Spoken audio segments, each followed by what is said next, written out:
Yeah, it is a huge night for Lee Carsley and England's under-21s. They're taking on Spain at the Euros. It's the quarter-final.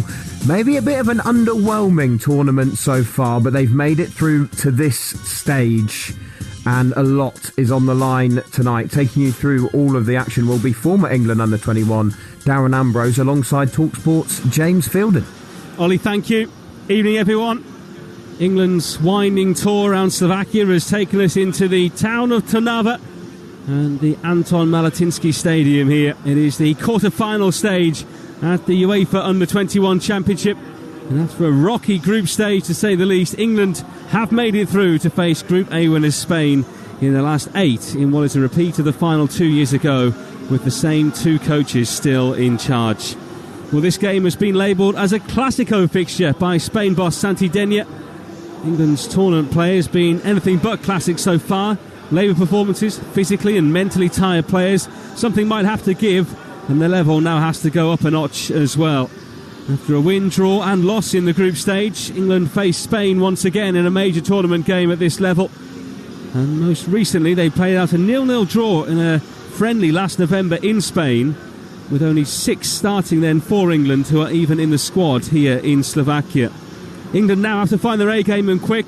Losing to Germany's reserves on matchday 3 of the group stage wasn't ideal preparation, and the bulk of that same set of players have to go again here just 3 days on. Let's take you to the team news very quickly as the players gather in the tunnel beneath us here. England making 4 changes from the side that lost 2-1 on Wednesday night. Tino Livramento comes in for Sam Elling Jr. at the back.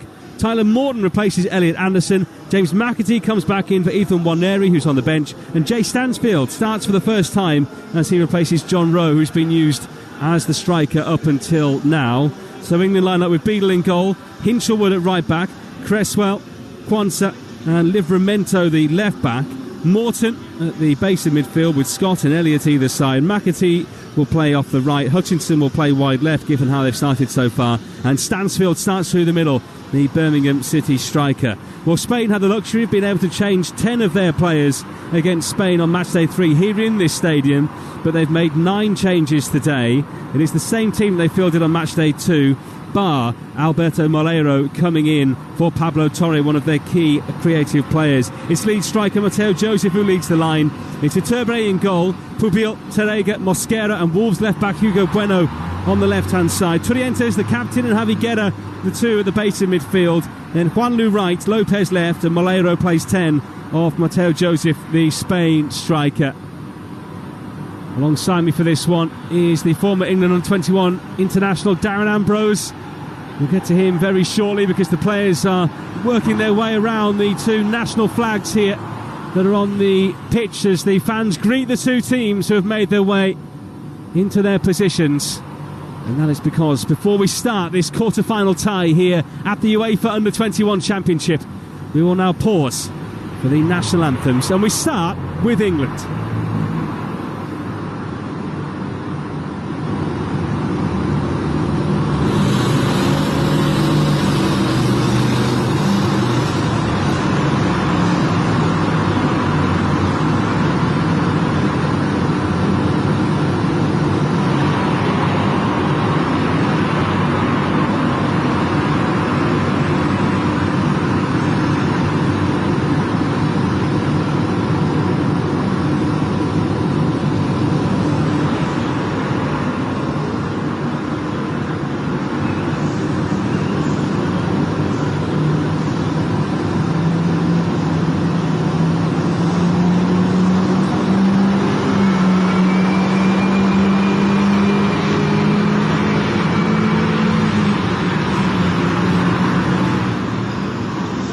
A slight technical issue with our sound here in Slovakia. Apologies if you couldn't hear the England anthem there. We have got it loud and clear in our ears. But Darren Ambrose, the time is nearly now for the big kick-off. England have really got to go through the gears to beat this Spain side. Yeah, they certainly have. I think we spoke about this against when they played Germany, didn't we? That dramatic improvements are needed. Arguably Spain the favourites, I'd say, for the tournament, alongside us and Germany in my opinion. But it's not been plain sailing for Spain. I said this earlier on. on the show talking to Ollie Klink-Perry Groves. It's not been plain sailing. They've needed a red card to get through Romania. They've needed a last-minute goal to get through the host Slovakia as well. And obviously they drew to Italy, albeit both teams were fully changed. And that's probably the one benefit that they've had. They've been able to make that change because they were already through, whereas England haven't been able to make change. And the majority of these players have played a lot of minutes so far. And let's just talk about the England side that plays tonight. The big news that Stansfield finally gets his chance. Yeah, and I'm pleased about that, albeit he did come on at half-time against Germany. A difficult game, he couldn't really get involved. But we've spoken about this many times in the three group games, that he is a forward, an out-and-out forward, and Jonathan Rowe, who's been filling that gap, has not. He's a wide player playing forward. So there's different movements, different runs, different areas that James Stansfield can get into that Jonathan Rowe hasn't. I'm hopefully to see him stretch the defence today, give the Spanish defence something to think about, facing their own goal, running back towards their own goal. And if he can continue to get in the right areas, I'm sure if a chance falls to him, he'll more than likely take it. Just to bring you up to speed with what England have done first of all in this tournament, they started on match day 1 with a 3-1 win against Czechia. Perhaps more comfortable for England, it might look as the scoreline, than it maybe actually was in that game. A real down 0-0 with Slovenia on match day 2. They then went behind to Germany last time out after just 3 minutes, and were 2-0 down after the half hour. Alex Scott pulled the goal back as he tapped in from close range 15 minutes from time, but England couldn't get anything out of that game. Spain started against Slovakia, the hosts here of the competition, on match day 1. Went 2-0 up after 18 minutes, but were level at 2-2 8 minutes into the second half. And then centre-half Seja Terega nodded in the 90th minute to give them all 3 points. They beat Romania, who they fell behind to early on in that one, as Darren just referenced there. Mateo Joseph missed a penalty. Vladislav Blanucci was then sent off for Romania, and Spain able to grab 2 goals in 3 minutes right at the end to pinch the points there. And then as the two teams at the top of the group and already through to the quarter-finals met here on Tuesday, Spain and Italy made 10 changes and played out a 1-1 draw here. How much is that going to play a part tonight? 1, the fact they've had an extra day to prepare, and 2, made 10 changes to their side, Spain. Yeah, I think that's the one benefit of making those changes. England couldn't make the changes. It was important. They had to get through. They did the job against Germany, albeit didn't get the win. They lost that game, but they went through. And Spain, just their first team, as you said, the majority of them, apart from Milero, had rested. So that's the important side of tournament football, being able to rest your predominantly first team, and Spain were allowed to do that and England weren't. So it will be interesting to see that, especially the first half and the start for these English players.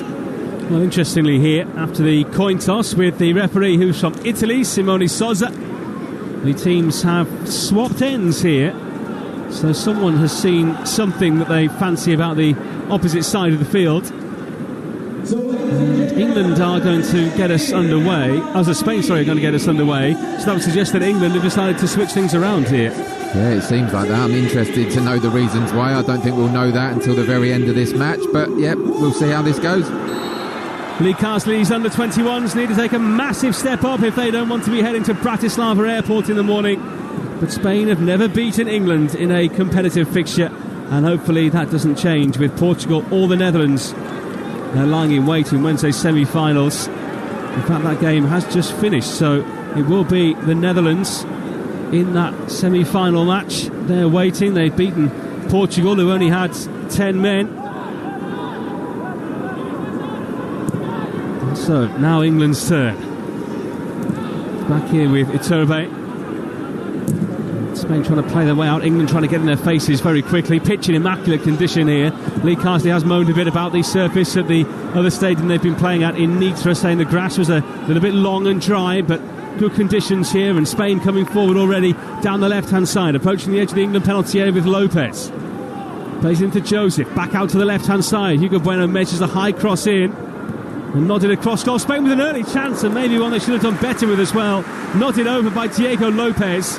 Got underneath it in the end, the winger coming in off the side, and the Valencia man has the first chance of the game that maybe he should have done better with. Yeah, I think he should have done better. It was Juan Lu at the back post, headed it back to Lopez, and he just got under it, and that would have been the worst possible start, as it was against Germany. I was just going to say before that chance, they need to start a lot better. If they go one down, it's going to be a really difficult game. and perhaps they should have done. It was a poor effort in the end from Lopez. Here comes Spain again. Mateo Joseph, edge of the area, strikes. It's blocked by Quansah. Comes back out again. Here's it's a penalty. Spain have a penalty inside 1 minute and 40 seconds. Another nightmare start for England. And Charlie Cresswell looks forlorn at the referee, saying, how is that a penalty? Well, Joseph opened up his body, curled it towards goal once. It came back out. And then Lopez curled one. It hit the arm of Cresswell. Was that a penalty, Darren Ambrose? Yeah, for me, that's a penalty. And the reason I say that is he stood there. He stood strong, Charlie Cresswell. He had both arms behind his back, trying to make himself big. And as the ball come from Lopez, he released his hands. He moved it towards the ball. It's hit his arm. And as we're talking about the worst possible start, I'll be extremely surprised if this is overturned. That's a penalty in my eyes. Yeah, well, Cresswell started with his arms tucked behind his back, didn't he? And then you're almost hurting yourself there with that stance, because then if one moves out, it looks like a clear handball. You're exactly right. If he just stood there like that normally and it hits his arms, he probably gets overturned. But the fact his arms started behind his back, he released them. I mean, he gripped his wrist with one hand. He released it, moved it towards the ball. For me, I'll be surprised if this isn't given as a penalty. Yeah, and we know that UEFA have a much harder line on handballs than we have in the Premier League. But England found themselves a goal behind after 3 minutes against Germany. They've had some shocking starts so far. I mean, they could have been a goal behind already with Lopez's headed chance. And, I mean, they're still checking this. So they're clearly seeing something in terms of, was it in an unnatural position? Daniele Ciffi of Italy is the VAR. And like I said, if he was just standing like that, it probably wasn't unnatural. But the fact he had his arms behind his back, he made a movement towards the ball, in my opinion. He released his arms from behind his back. He turned, he released it. The referee is going to the screen here, and maybe a massive let-off for England. I mean, we know what normally happens here, James. It normally gets overturned. I said I'll be extremely surprised, and I stand by those comments, but the way we're looking now, it looks like he might overturn it. So they're showing the referee a freeze frame here for where the ball hits Cresswell on the arm.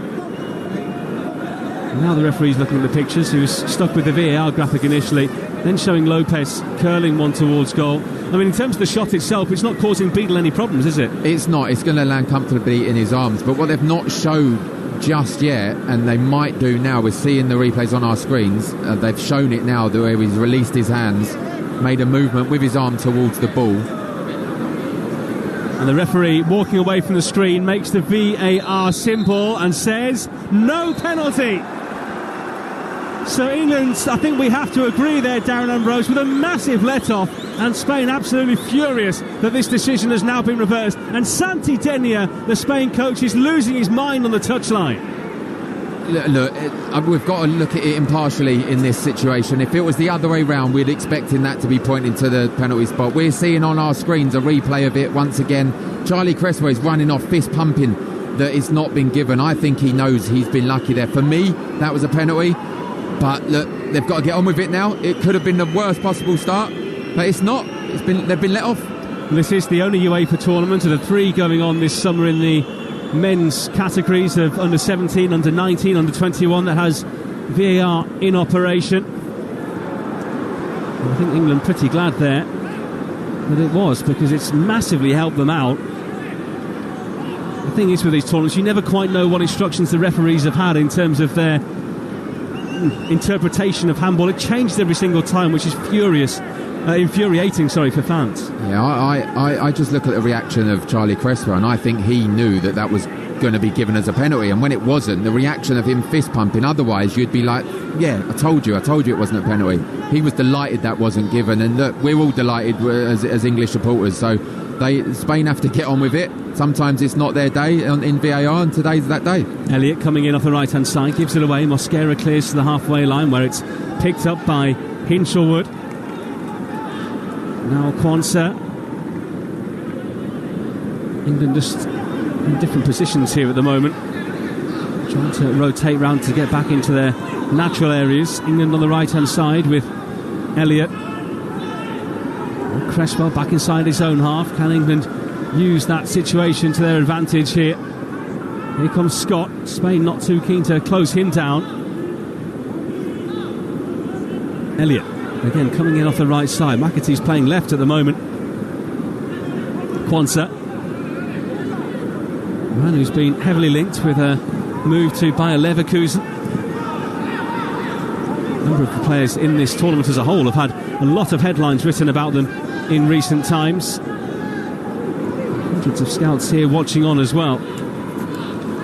Scott, Hinshelwood to the left-hand side to Amari Hutchinson. The Ipswich man thought he was going to deliver initially on his left, then goes back one. Hinshelwood with a nice little no-look pass there into McAtee. Hinshelwood from the left-hand side, floats it into the area, and Spain able to hook it away, but England having a good sustained period of possession here, looking quite comfortable on the ball as well. Yeah, really, really good play at the moment, and they're in again on the right-hand side.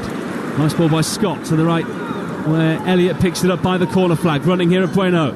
Elliott, nice back heel. Livramento can send it into the area. Scott was in there. Spain get it out. And England at the moment causing Spain plenty of problems who, for their part, can't get over the halfway line. But they will here with this counter-attack as it's played out to the left-hand side into Lopez, driving down the left-hand side. It was his shot that the referee penalised Cresswell for handling. Spain still coming. Worked out to the right-hand side by Molero. Into Juanlu.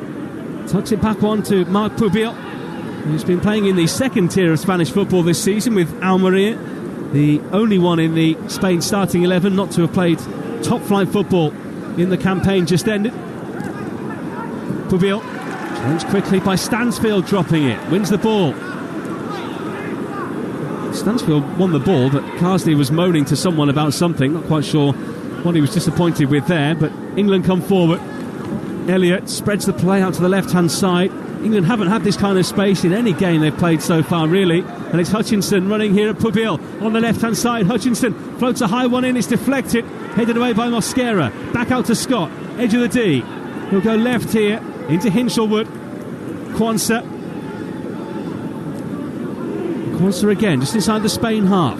We've played 8.5 minutes. Spain 0, England 0. Hutchinson on the left wing, running here at Pubil. Blocked behind. It's a corner here to England, and everything positive at the moment for the young Lions. Yes, it absolutely is. It's been a very hectic opening 9 minutes with the penalty shout that wasn't given, and then England have just taken over. And sometimes the decision not to be given a penalty has swung the momentum away from Spain, and England are trying to capitalise on this. It's moments like this, though, that England have to score and go a goal ahead. Morton occupying the area on the edge of the box here, for England. Scott still wearing that chin mask that he's got, wraps right the way around the bottom of his face, runs up, curls it in towards the near post, flicks away. Can England turn it home? Oh yes they can! England have taken the lead, and James McAtee, the captain, has fired in from just a couple of yards out. The ball broke loose, Spain were like statues, and England were on it in a flash, and as things stand, they're heading through to the semi-finals. Exactly what we just said, wasn't it? They need to capitalise on moments when they're ahead, when they're on the ascendancy. It was poor defending from the Spanish. I think it was Mosquera in the box as the corner come in. It was just flicked from the front post, and he went to clear it with his left foot. He just tapped it in front of James McAtee. The simplest of finishes, as I see it here. It comes in, and I think it's Mosquera, and it's Mosquera, and he tries to clear it, gets his feet tangled, just touches it. 6 yards out, James McAtee, there you go, tapping, 1-0. Hugo Bueno, who was meant to be picking him up there, but James McAtee, a man who wasn't in the initial England Under-21 squad to come here to Slovakia. Question marks about his availability with the Club World Cup going on. Manchester City sanctioned his involvement in this. I'm sure Lee Carsley will be happy that he's here now. Hasn't really had his best tournament, but was in the right place at the right time there. And England leads with 10.5 minutes gone. His first goal at under-21 level since a Barney friendly game that England played against France back in March. That was absolutely nuts. This opening 11 minutes has been just the same as well. It certainly has. If you're Santidenia, the Spain coach, you'll be fuming. One, with the decision, and then two, with his team's reaction to that decision. They've been all over the place since the penalty was overturned and not given. And the defending for that corner, it has to be said, was awful. Mosquera should have cleared it with his right foot, went with his left, and just controlled it 6 yards out in front of McAtee just to slot it home. Can we just talk about the England shape, or maybe the personnel within the shape as well, because we all thought Livramento would play left, but he's playing right, and England coming again here And Scott thrashes it over from the edge of the D. It's sat up for him, but on his weaker left side, sliced it over the bar. Yeah, I think the shape is a lot better, and I know we've spoken about it many times. Having a forward occupying the defensive line in Jay Stansfield, I've been watching him closely. He's making those forward runs. He's not getting involved in the game too much, but he's making the forward runs. And with the attacking flair that England have, it's just opening space for all these players. It's unselfish running from Stansfield. Molero taken out after the ball had gone there by Quansah. The referee doesn't show it as a foul, though. Didn't play the advantage, and England back on the ball again. I guess from my point of view, having seen Spain, I wonder whether he's played Hinshelwood as the left back, because there's probably not as much defensive responsibility on that side, because Juan Lu is a right back actually playing a bit further forward. Yeah, and we've already seen Lopez, haven't we, get forward, get the shot off. It was his shot that created the penalty shout. It was his header. And I think maybe Livramento trying to get him facing his own goal, get him the other way. We know how much Livramento likes to get forward. Can Lopez track him back? Will he do the job for his side, or will he play cat and mouse and kind of stay forward? I think that's a real key battle in this match. Quansah just takes a breath and just stands on the ball for a couple of seconds here. You are listening to Talksport's coverage of the UEFA Under-21 Championship here as we continue to follow England's journey here in Slovakia. Could have been so different in this game already, as Spain were awarded that penalty after just a minute and 40 seconds. A penalty that was then ruled out after a VAR review, and England taking the lead in the 10th minute through James McAtee, the captain. Livramento takes a throw here into Stansfield. They're hoping to get a runner off him. It didn't quite work, but it was an inventive throw for them. Molero up to the halfway line for Spain. He's just right of centre here at the moment. Of course, the host Slovakia out of this competition. There are a few England flags dotted around the edge of the playing surface here, but not too much of a vibrant atmosphere at these games now, with local interest having been extinguished. I wonder whether a few England fans might drift out to this part of Europe if England do get through to the semis, and perhaps even the final, which is in Bratislava at the weekend next week.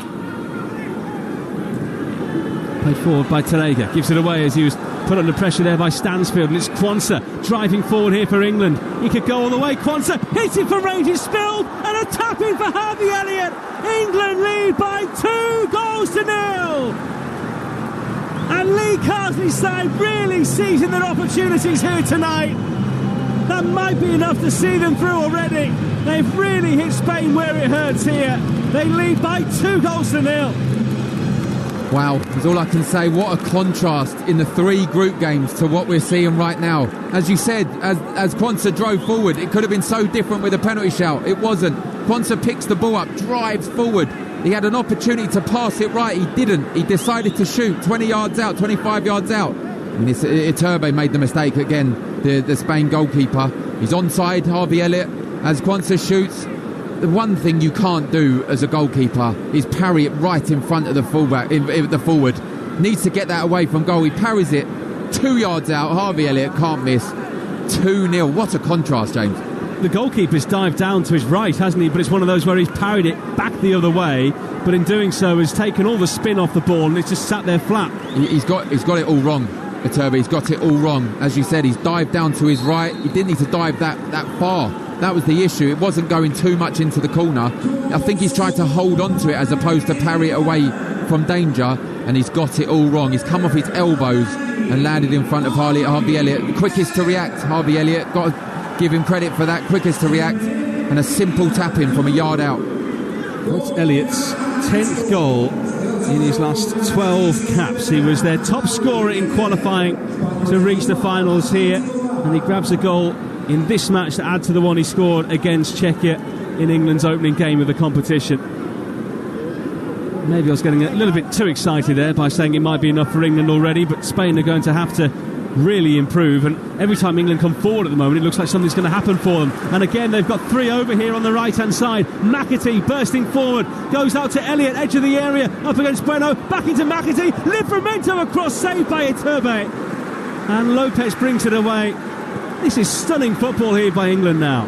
What a goal that would have been, by the way. Unbelievable play. McAtee, Harvey Elliott, Livramento down the right hand side, tried to find Amari Hutchinson in the box, and it was blocked But if he just got his head up, Tyler Morton was at the back post on his own. A little dink to the back post and he would have just nodded it home, and that would have been 3-0, and that would have been game over. On an overhit pass here by Javi Guerra, and of all people in the Spain team, that just about sums up their opening 16 and a half minutes here.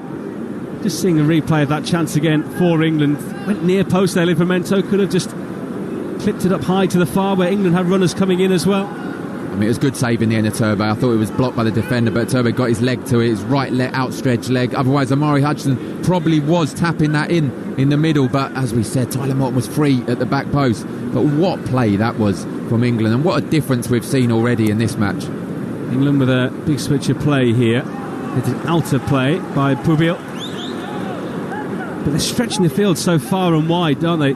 From the vantage point we've got here in a commentary position, it's a much bigger stadium, isn't it, than Nitra, that only held about 6,000 or 7,000, but 18,000 here tonight, and it feels like the pitch for England is so much bigger for them to exploit out there. Yeah, and it seems they've got the game plan exactly right at the moment. Look, it's not over yet. Spain are a good side, but Spain need to come at England. And as you rightly said, with the forward players that England have, the counter-attacking football that England can play, with Livramento overlapping Harvey Elliott and the other way, Hinchelwood overlapping Amari Hutchinson, England could score again quite easily. Bueno back here to Mosquera, who's of Colombian descent but playing here for Spain at youth level. Back here by Quansah to Beadle, who plays it out to the left side here to Hinchelwood, who's slotted into that position fairly well so far, but it's his pass that goes astray here. And then England scurry to win it back, and Hutchinson gives it to Morton. Well, there were question marks, certainly from us and me, as I read out the team news earlier on about the team selection here tonight for Lee Carsley, but just goes to show maybe why he's a coach and I'm not. I mean, there was question marks for myself as well, James, in particular the quality of this England side, and could they play against a team like Spain, who have been relatively good in this tournament, and give them problems. Okay, it could have been so different. Lopez's chance and then the penalty shout that could have easily been given as a penalty. But England have dominated. Quansah. Cross here to Cresswell, and Quansah again. Both the England centre-halves have been linked with moves away. Cresswell reportedly in advanced talks with Como and a move to northern Italy. Quansah holds it here, and Spain sitting off and not keen to go and engage here at all. We're obviously in no rush, with England 2 to the good here live on Talksport. Big summer of live sport and live football continuing. We've got more live action for you tomorrow night from the Club World Cup as Manchester City take on Al Ain. That's a 1am kickoff from Sunday going into Monday. Tuesday, 7:45, we've got Benfica against Bayern. Esperance taking on Chelsea on Wednesday. That's a 1am start there. On Thursday, Juventus against Manchester City is a 7 o'clock kickoff, a bit more of a sociable time. And then starting the following Wednesday, we go into the Women's European Championship, and the opening game between Switzerland and Norway. England's first game is on Saturday the 5th of July. Wales likewise, as they take on the Netherlands. And fast forward to the new Premier League season in the middle of August. We've got the first 2 games exclusively live on the TalkSport network. Liverpool against Bournemouth Friday the 15th of August, and then Aston Villa taking on Newcastle United from 11 o'clock. Our coverage starts on Saturday the 16th. So much to look forward to over the next couple of months, and no doubt plenty more games to be announced between now and then as well. Look at the new EFL fixtures to come out this week too. Will really give a structure to the season coming up ahead. Lopez on the left here for Spain. There's back one, and now Moleiro. England with so many players back behind the ball. Let's get it. 5-4 by Turientes at pace. Moleiro wide to the right hand side to Juan Lu. He waits for Pubil to go past him on the outside. Pubil on the right wing, swings in across, a good ball as well. Cresswell with a flying header away. Needed to get that away as well, Cresswell. And if he just got the cross right, Pubil, Javi Guerra was on his own in the box. Pubil again, good ball in, and Joseph goes down inside the box. Former England youth player, now with Spain. Bueno to Mosquera, who's halfway inside the England half here, the Spain centre half. Trientes. Lots of this Spanish side know each other well. Many of this squad are on the books of Valencia, including 4 of the starters here, 3 of the back line, and Lopez, who plays up on the left.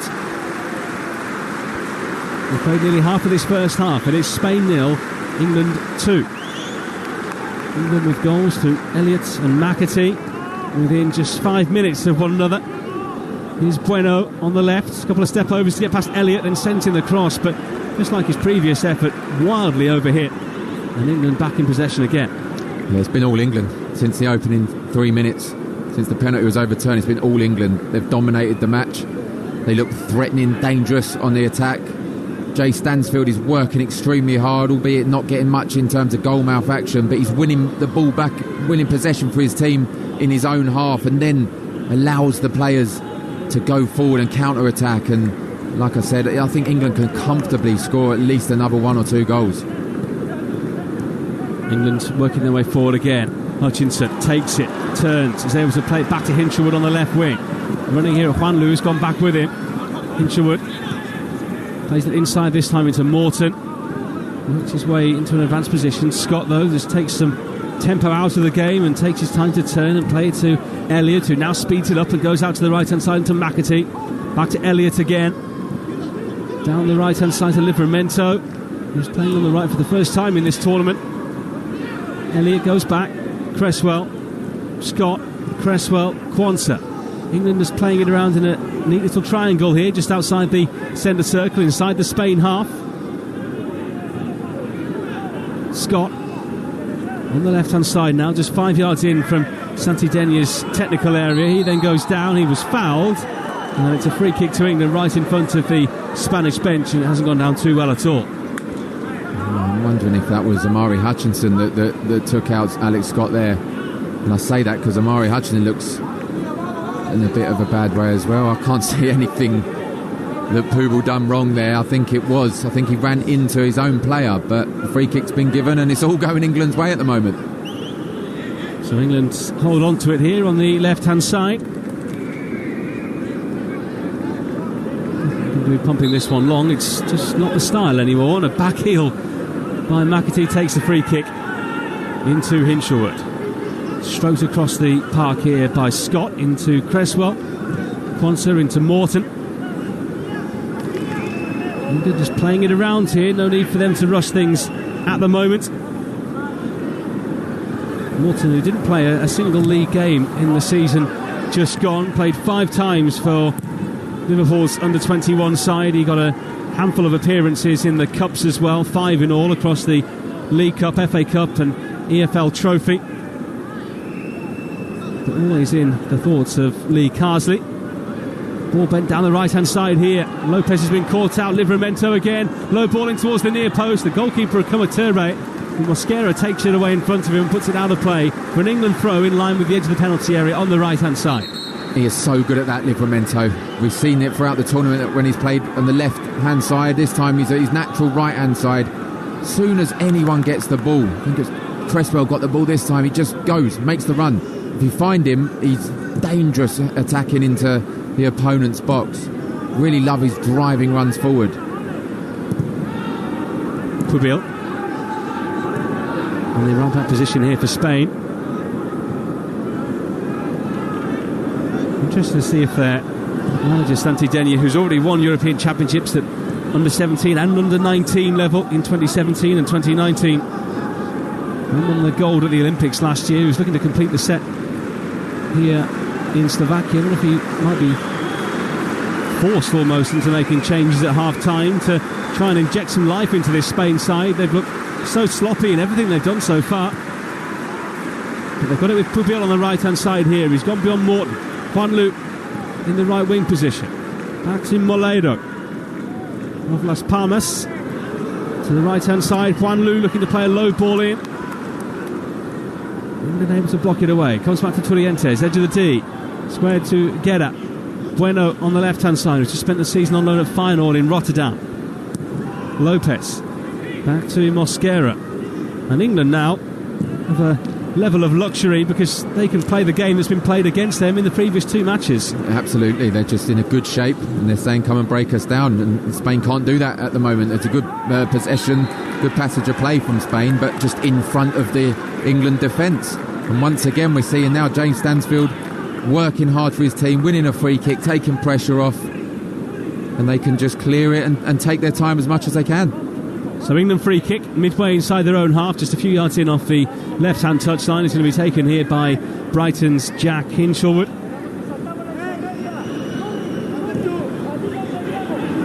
In terms of the stats so far in this game, they are pretty heavy in England's favour, who've had 55% of the ball, 3 shots on target from 4 attempts overall. They've had the only corner as well, and they've crucially got a 2-goal lead. Beadle out here to Quansah.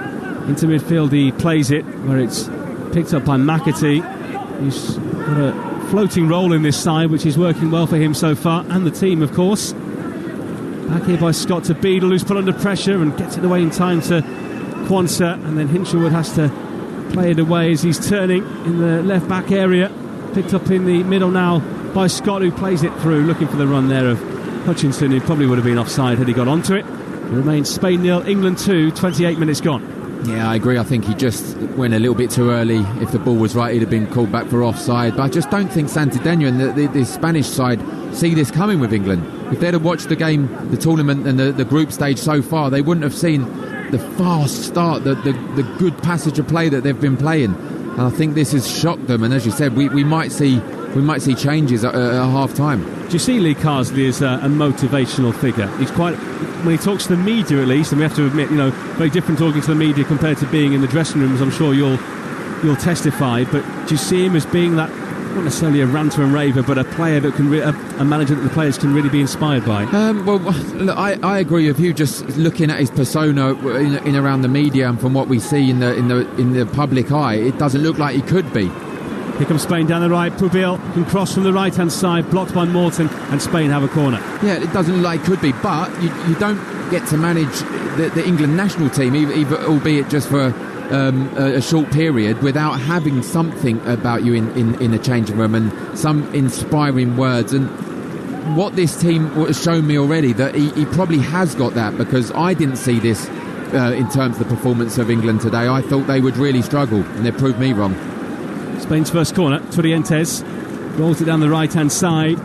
Guerra crosses it in towards that near post area. I'm trying to nod it towards goal there, I think was Tarega, who climbed high to get the winning goal for Spain on match day 1, but Livramento doing enough against him, and he's now gone down with an injury. Yeah, I'm surprised he actually won it. It looked like Alex Scott was about to head it clear, and he just swung his head, missed it, and Tarega come behind him. I think it shocked him that he got connection of the ball, and it just went wide, about 2 yards, so it was comfortably wide. Yeah, I'm just watching the replay. I don't know how Alex Scott didn't get ahead to it. Well, Spain have been very good over the last decade or so in this competition. They've won 3 of the last 7 tournaments, though England, of course, the reigning champions, having beaten Spain themselves through a fairly fortunate goal after Curtis Jones deflected home Cole Palmer's free kick in the final 2 years ago. Spain have reached the semi-finals or better in each of the last 4. They always get out of the group. They've done that every single time they've been in the competition since 2009, but seem to have met their match so far tonight, with England holding a 2-goal lead as we play the final 15 minutes of this first half. Kwanlu approaching the right corner of the penalty area. Plays a low cross in, cleared into the air by Quansah. Hutchinson helps it on its way, but his header drops to Mosquera. And Spain starting to see more of the ball now, as England are happy to conserve their energy and just sit off here. Lopez, Mosquera, 15 yards inside the England half, comes forward a little bit more, then plays in Lopez on the left, cuts in field on his right side, and it's sliced over the top of his own bar by Cresswell. It's a corner to Spain, who are just turning the screw ever so slightly. Yeah, they are turning the screw, and it's always going to happen. You're always going to get periods when you're under the cosh, and that's what they are at the moment. England, Spain playing particularly well on the attack, still look comfortable though, England, but they need to concentrate. They don't want to concede before half time. Beadle makes himself big in the England goal. Spain have Tarrega, Mosquera and Turientes attacking it, but attacking it for England there was Hinshelwood. He nods away.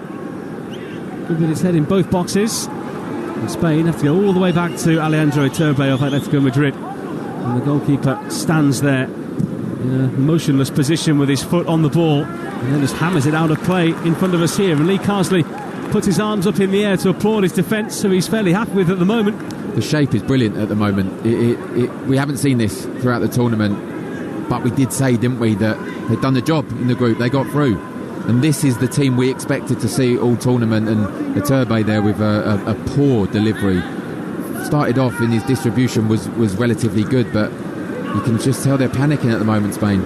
England have won all 7 of their under-21 quarter-final ties. The first 6 of those were over 2 legs. This competition didn't used to be in a central country like this, where a number of stadiums play host to the games. They used to play just home and away matches, but England more organised these days, and England certainly organised here tonight. Elliott coming forward this time, but spoons one over the top. Yeah, he had Livramento, he had an option. Livramento making the run, making the overlap. He decided to try and cross to Amari Hutchinson at the back post. It just took a bobble just before he crossed it.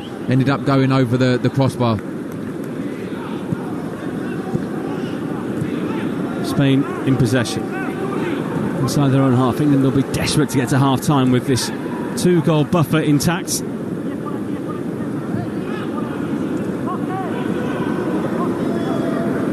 England overcame Portugal at this stage of the competition 2 years ago. A 1-0 win it was then through Anthony Gordon. Once a little bit short with his back pass here to Beadle, who manages to return it to him in time. Might have been doing him a slight disservice there. Maybe it was always part of the plan.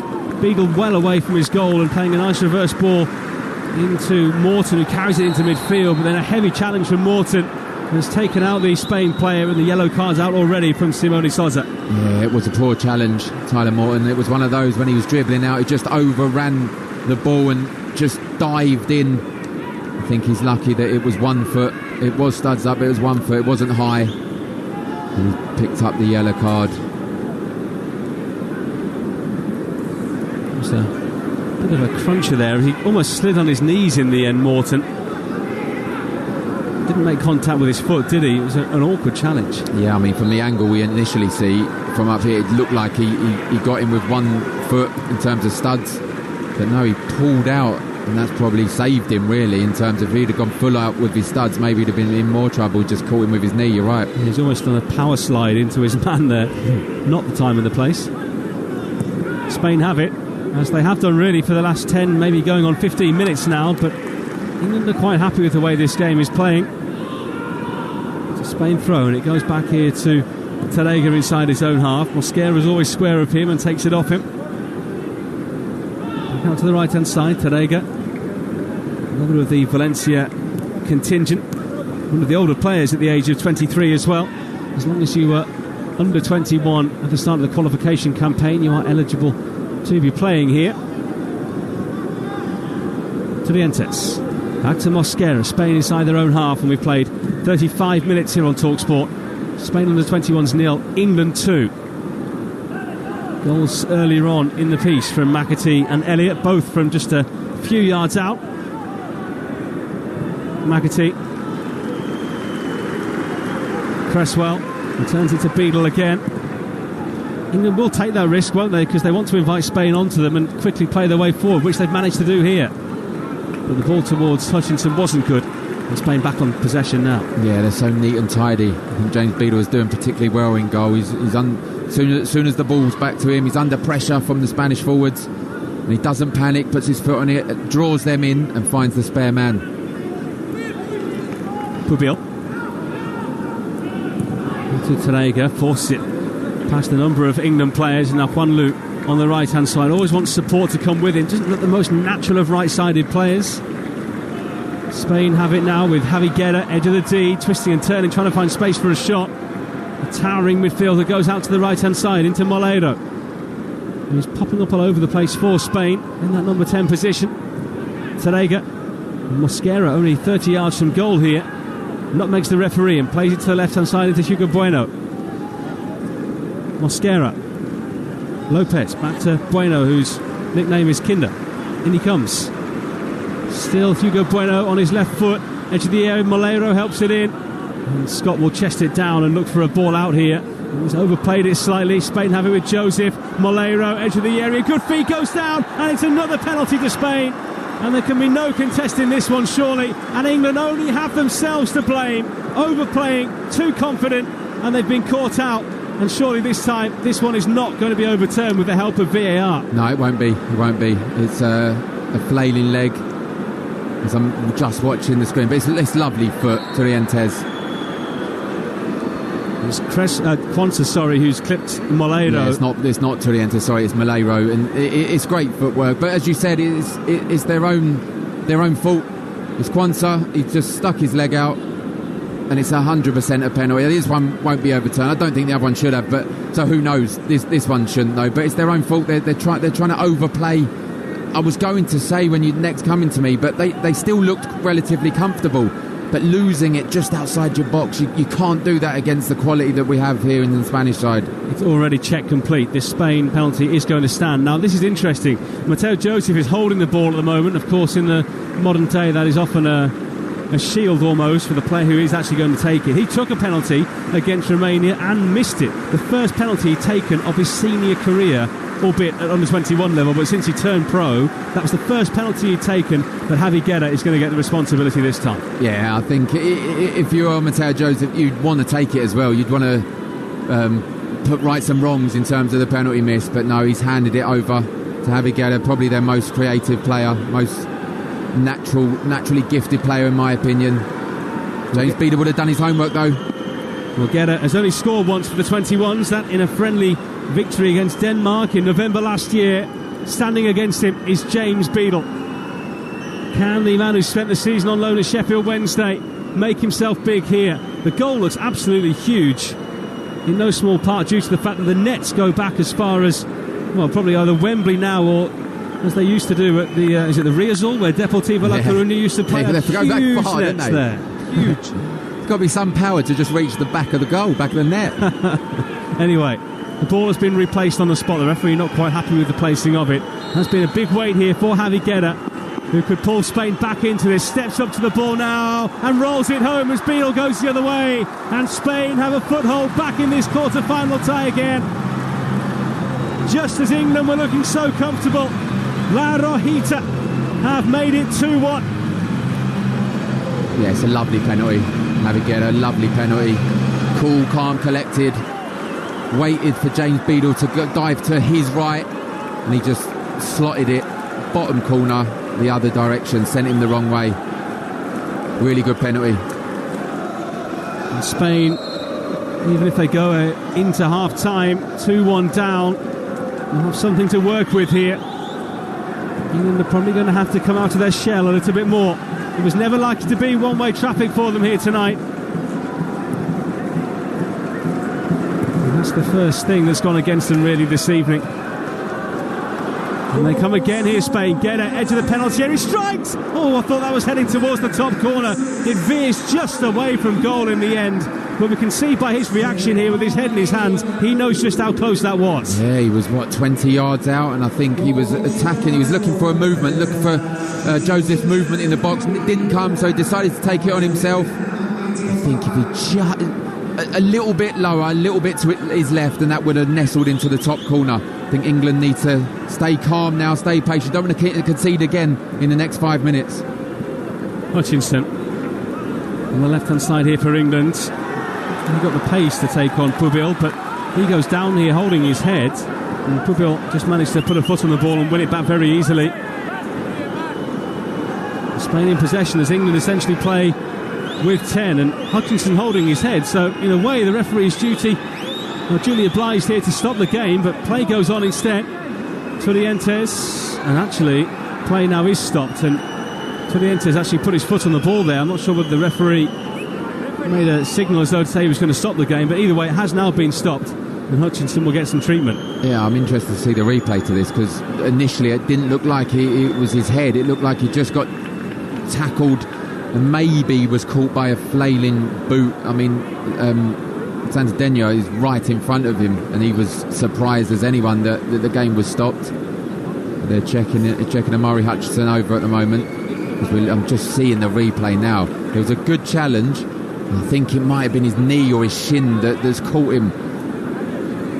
Yeah, there was no real wrongdoing, was there? It was just a follow-through after Hutchinson had already gone down. Yeah, just right on the back of his head, his trailing leg just caught him. It was just below his knee, so it couldn't be a sore one. And I think you're right. I think Simone Sousa should have maybe stopped that. He was holding his head, Amari Hutchinson. It was obvious that it was a head injury. Well, it seemed like Santi Denier, actually, the Spain coach, was signalling for the referee to stop the game, or at least ask for his players to stop playing, because he could see the head injury right in front of him. As we just have a look at the England goals once again. The first one that dropped to McAtee inside the 6-yard box and just needs to ease it into the corner away from the goalkeeper. And then the second one spilled by the goalkeeper. Elliott first to the rebound. It's got kind of lucky, really. I mean, we're talking about England making a mistake before the penalty that was given. I mean, it was their mistakes, Mascara for the first and the Turby for the second, that allowed our England players, McAtee first one, and then Harvey Elliott to just get a couple of tap-ins. Mistakes have been the story of the game so far. And the Spain fans inside the crowd here celebrating wildly as that penalty hit the net.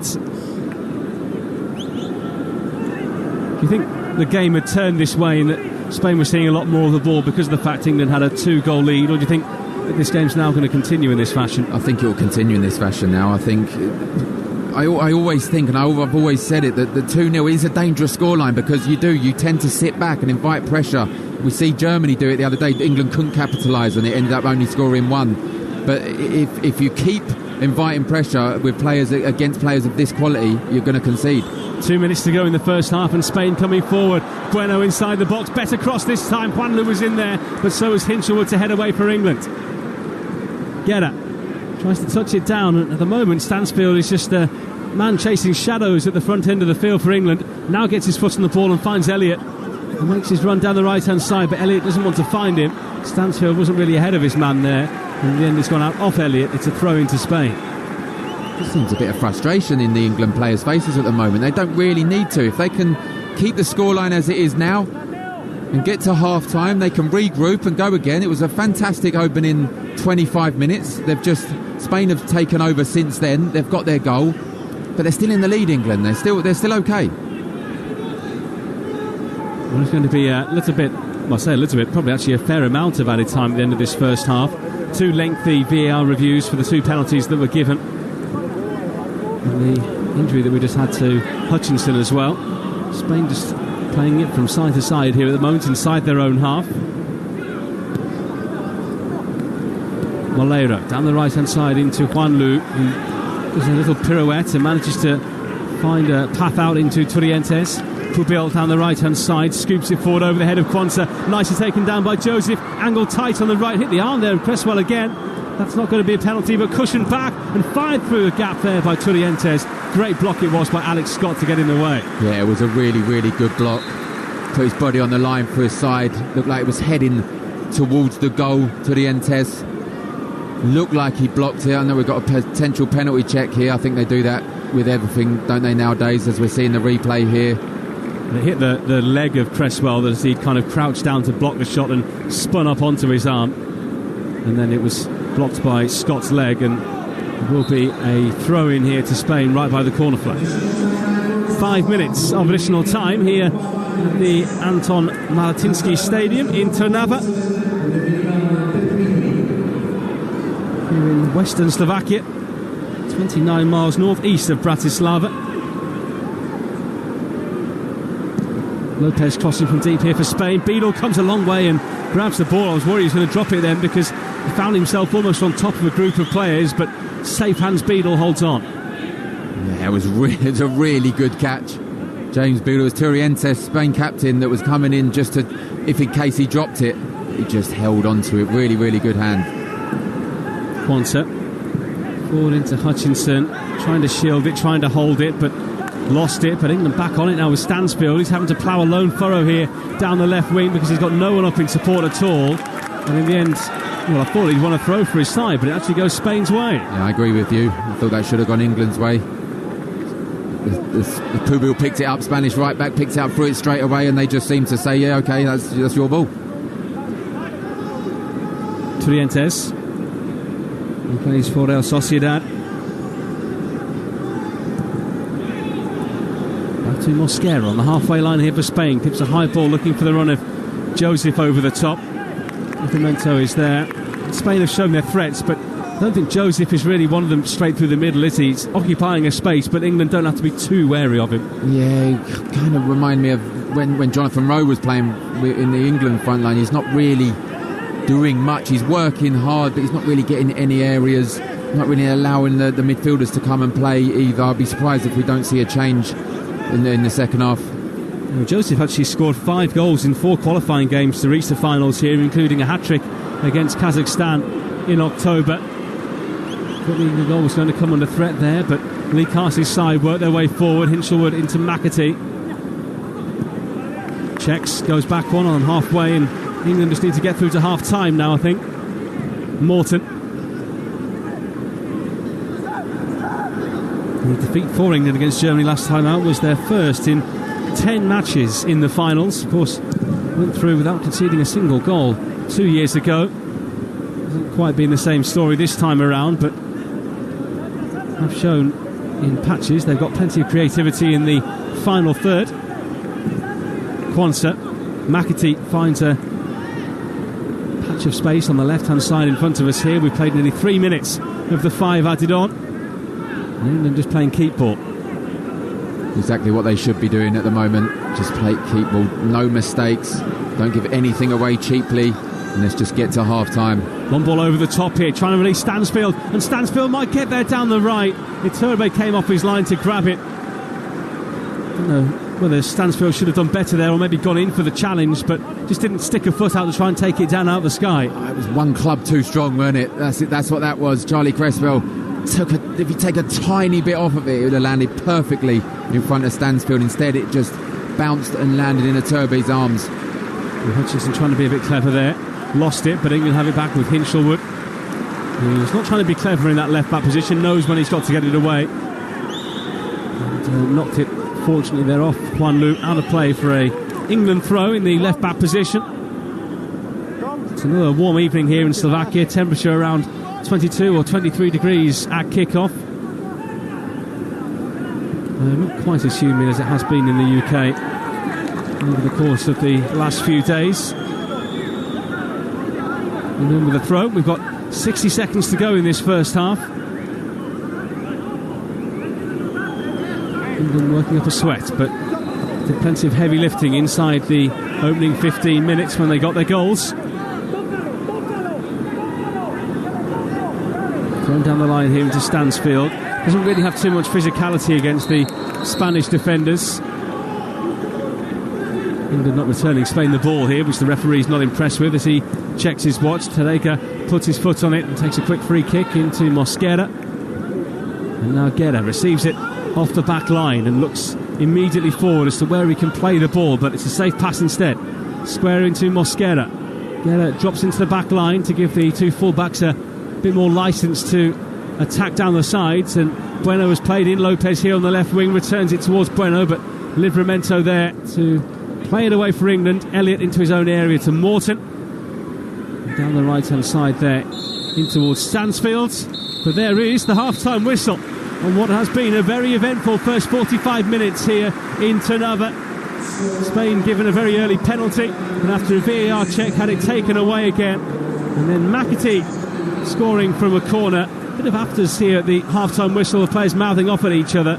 McAtee scoring from a corner, Elliott then making it 2-0 5 minutes later after he managed to get to a rebound first, but then Spain given another penalty after a foul by Quansah on Malheiro, and Javi Guerra stepped up to stroke it home, which means the half-time score here at the Anton Malatinsky Stadium in Slovakia is Spain 1, England 2. And Darren Ambrose, England's probably in a good enough position here at the moment as they want to be. Yeah, they'll obviously be disappointed to concede before half-time, but I think they can be relatively happy that they haven't conceded another one, because I think the opening 25 minutes was all England, apart from the first 2 minutes where Lopez had the chance, then there could have been the penalty. Then England just dominated the game for 25 minutes. We said Spain will always come back into it. They've got a lot of quality. England did invite pressure, probably needlessly, to say the least. and then a little bit of a mix-up created the penalty for Spain, and then it was all Spain. And they should be getting to half-time, regrouping, seeing what you could do. Maybe look to the substitutes bench, because as you said, it's a hot, humid evening, and you're going to need everyone. Let's rewind, though, to 1 minute and 39 seconds into the game when that penalty was given for a handball against Charlie Cresswell. I think we can both agree England are mighty fortunate that didn't stand, because this game could have had a totally different outlook on it. Yeah, I can't see us being the only two thinking that either. I think it was Charlie Cresswell, and Lopez hit the shot, and it was heading towards the goal. It was heading to be a comfortable save for James Beadle, and he had his arms behind his back, and the question for me is he moved his arm towards the ball. It clearly hit his hand, or his arm, sorry. It was below the sleeve line, as it were, so for me that should have been a penalty. So they were fortunate, but you can't excuse what happened after that in terms of the Spanish reaction. They didn't react to that well at all, and to allow England just to dominate for the next 20 minutes, that must have been playing on their mind. Part of the conversation in the lead-up to this game and to the lead-up of all the games is why Lee Carsley hasn't been playing a recognised striker. How much of a say has Stansfield had in this game, and has he justified his inclusion?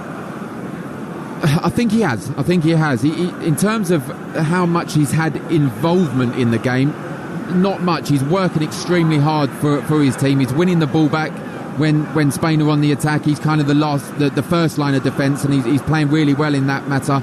But he's occupying the defenders. He is allowing the likes of Harvey Elliott, James McAteer, Mario Hutchinson to get on the ball in those areas, because he's making those runs in behind, although the ball's not coming to him. So in terms of involvement with the ball, it's not happening. His runs and his unselfishness in terms of his runs are creating the space for everyone else. Are we going to hit the hour mark here before any personal change for England? They don't need to alter anything now, right? Yeah, I don't think they do. Unless there's any injuries that are picked up. I think they're doing okay. I think Lee Carsley will say, come on, let's regroup. Let's start going back to the first 25 minutes, as it were, and see if we can go back to attacking the Spanish players, because since then, 25, half an hour, it has been Spain dominating. And if Spain start this half, the second half, like that, then I'm sure we'll probably see a goal quite soon. The voice there of former England Under-21 international Darren Ambrose for the moment.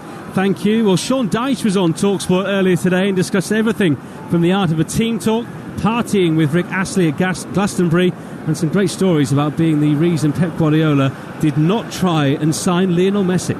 Yeah, so for everyone who is listening, I'm going to do, it's not a great impression, but I'll do it the best I can. So me and Steve Bruce, I'll keep it as quick as I can. Me and Steve Bruce, we go up to this meeting, one of them Premier League meetings. It was just after COVID, so you were allowed in the room and you were allowed to sort of, mix a little bit. So we're getting a cup of tea, and I know these guys a little bit. I know Brucey quite well, and Pep was there, and he just said, all right, Pep, and he goes, all right, lads, and I said, what was that thing about Lionel Messi? And he goes, Sean, Steve, I tell you this.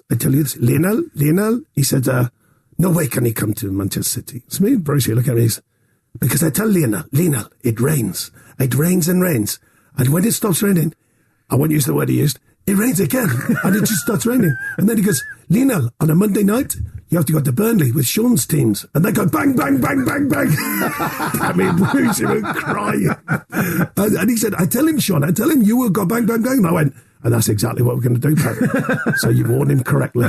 And me and Brucey were crying, honestly. It was genius. Pep, brilliant. He's deadpan. I know, Sean, I tell him. He kept saying it. Me and Brucey imagine him, Tarkowski on him like a rash. Me going, get after him. Stop him playing. Stop him. Oh, it'd been great to see him at Turf Moor, wouldn't it? Imagine that, his face coming out of Turf Moor going, what on earth? That was Sean Dyche speaking on TalkSport earlier today. Was that only Sean Dyche? I thought Pep Guardiola was there with him, to be honest. It was a great impression. Do you think he's doing Burnley a disservice? No, I think that's exactly what Sean Dyche would have loved to hear, actually. I think that's the kind of team that he produced at Burnley, and I think he'd have been pleased with that. And it sounded like he was pleased with the story that he told there. It was, we would have loved to have seen it, though. I think everyone says that. We'd have loved to have seen Messi in the Premier League playing at the likes of Burnley and Stoke when they were in the Premier League as well, and see how he would have handled it. I'm sure he'd have gone out there and probably scored a hat-trick. Yeah, and I think when you see the free kick that he scored for Inter Miami the other day, you can see that there's still plenty of quality in those feet, isn't there? Well, the best bits are now available as a podcast on the TalkSport daily feed if you want to catch up with everything that Sean Dyche had to say earlier today.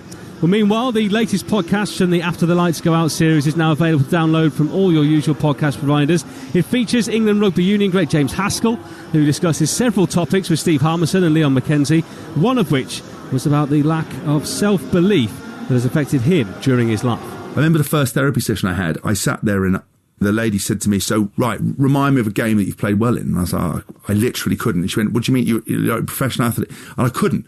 And it basically unwrapped that I really just didn't believe in myself. I dealt with criticism really badly. I was really worried about what people thought of me. Mm-hmm. Coaches, obviously, back in the day didn't really get me. They couldn't understand how I could be gobby and an entertainer, but also really hardworking. So they didn't necessarily know how to manage me. I thrive on being told, you're not doing this and this well, you're doing this well. Here's how to go and fix those bits and give me the tools to do it. Just walking up and saying I'm rubbish and walking off, which some guys really thrive on, it broke me. That's the After the Lights Go Out featuring James Haskell. Available to download now from your usual podcast provider. Well, this Sunday at 8 p.m. you'll be able to hear the next live edition, which features former Ipswich and Sunderland striker Marcus Stewart. But right now on Talksport, it's half-time in the Under-21 Championship quarter-final between Spain and England. Lee Carsley's side leading by 2-1 at half-time. But will they stay ahead in the second half? It's coming next. Cricket. It's built for big moments. And Betfair is built for cricket. For the one-handed catches. The wicket-taking deliveries. The run-outs, reviews, ramp shots and sweeps. For every swashbuckling, six-hitting, match-turning moment. And for every umpire's call. We're following all the drama that this England v India test match is delivering. Are you? Betfair. 18+Gamblerware.org. EF Live 27, even bigger and better. We'll see you next time. And thanks again. CEF, your electrical experts. FIFA Club World Cup on 5. The world's best come together to decide the greatest club on earth. 32 teams across the globe compete to be crowned world champions. Rodrigo, what a strike that was. Watch the biggest names, Mbappe, the biggest clubs take each other on. Who will win the FIFA Club World Cup 2025? Watch, stream on 5. Have you ever tried teaching a grandma to suck eggs? My nana was having none of it. Kids, on the other hand, love learning. So Warburton's, the family bakers, have teamed up with the Country Trust to give classrooms a free farm in a box and access to online resources so kids can learn how the toast and crumpets they love get from the fields to their faces. Good stuff. It's baked in at Warburton's. Get your school involved. Search Warburton's Good Stuff. Terms and eligibility apply. This summer, get Sun Lounger flopping without all that website hopping with EasyJet Holidays. Package holidays start from £299 per person, and if you find the same holiday cheaper elsewhere, we'll beat the price. Search EasyJet Holidays. Get out there. Price based on 2 adults for 5 nights. Limited availability. See price guarantee online. Atom protected. T's and C's apply. If you're one of us who screams, "Go on, my son," punches the air, goes the full 12 rounds, the whole 9 darter, and knows, just knows, that next season is your season. Maybe. If you love it all, the midweeks, the weekends, Ascot to Ali Pali, from the stands or from the sofa, we're totally with you. Visit totes.co.uk. T's and C's apply. Bet responsibly. 18+. Gamblerware.org. When you're growing a small business, you need someone who understands the ins and outs. And whether you're a tailor or an accountant, you need the tools to succeed. With an HSBC small business banking account, you'll have free accounting tools and access to our business specialists, virtually or in person. Because whatever your small business looks like, we're with you all the way. Search HSBC small business banking account to get started. Subject to application, eligibility, credit check and T's and C's. Visit hsbc.co.uk for details. Here we are. A couple of pints. Great. Neck oil, yeah? As requested. So, what did you get up to this weekend? Well, funny story, actually. I befriended this panda, discovered he had a beautiful singing voice, taught him how to harmonise. We got a record deal, went on tour, went platinum in Basingstoke, then broke up due to creative differences. Right. So that's why there's a panda giving you the finger from across the street then? That's right, brother. Stick your neck out. Beavertown. Never normal. Visit drinkaware.co.uk. Enjoy Beavertown beer responsibly.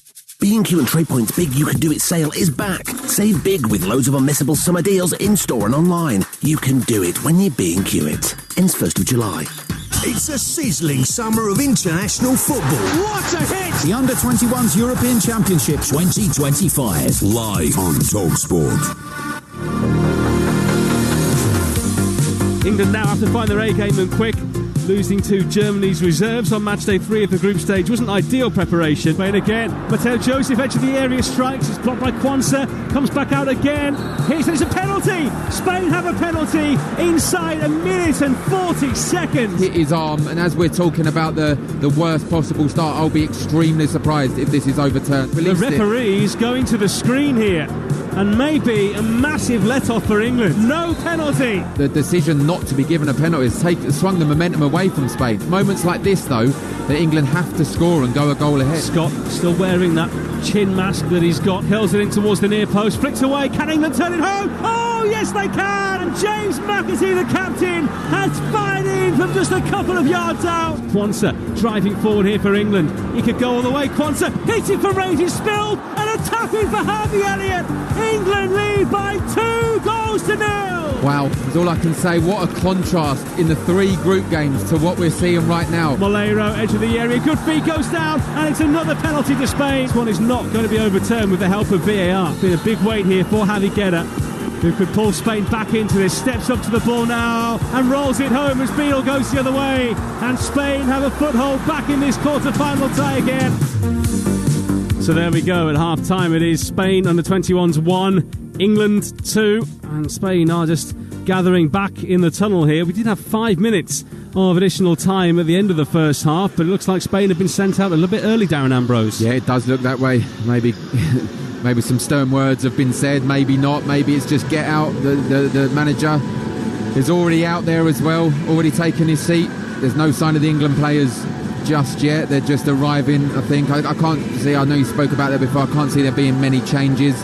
I can see Spain making changes before England, to be honest, just to try and get back into this game. They are in it. It's not over. We thought it might be if England nicked a third, but it's not. It's a big opening 15 minutes of this second half to come. For a player who hasn't played much football this season, have England got a potential danger with Tyler Morton sitting on a yellow card? Yes, perhaps, yes, and that's something Lee Carsley has probably said to him in the dressing room. Just relax, time your tackles, because the last thing England want now or need now is to go down to 10 men against this Spanish side who are very, very comfortable in possession. What I should say as well is that with that booking, Tyler Morton is suspended for the potential semi-final on Wednesday. But given that he wasn't a regular in the side before today, it's crazy, isn't it? That's Anderson comes back in and you're laughing. Yeah, and that's just Tyler Morton coming on in the games previously, being a little bit over-exuberant for his team, giving away a needless free kick and receiving a yellow card. He's got to be careful, and I think this is something Lee Carsley needs to keep an eye on. So the players are back out, and maybe a little bit ahead of time here. The referee has to wait until exactly 15 minutes are up. Interesting to see how quickly Spain come at England here, and whether they try and search for that equaliser as quickly as possible. England didn't have too many decent spells on the ball towards the end of the half. They started really well, didn't finish particularly well, and didn't cause Spain too many problems. Spain only had one shot on target though in the first 45 minutes, and that was the penalty. Yeah, I mean, Spain are good in possession. We've seen that. They're going to have a lot of possession, I think, in this half. But it's down to England to say, can you break us down? And if you can't, can we hit you on the counter-attack with the quality we've got going forward? Because if you can get a third before they get a second, it could be game over. So, we're back underway. And before England are able to take the kick-off, 2 Spanish players sprint into the England half, searching to try and win the ball back that wasn't even there.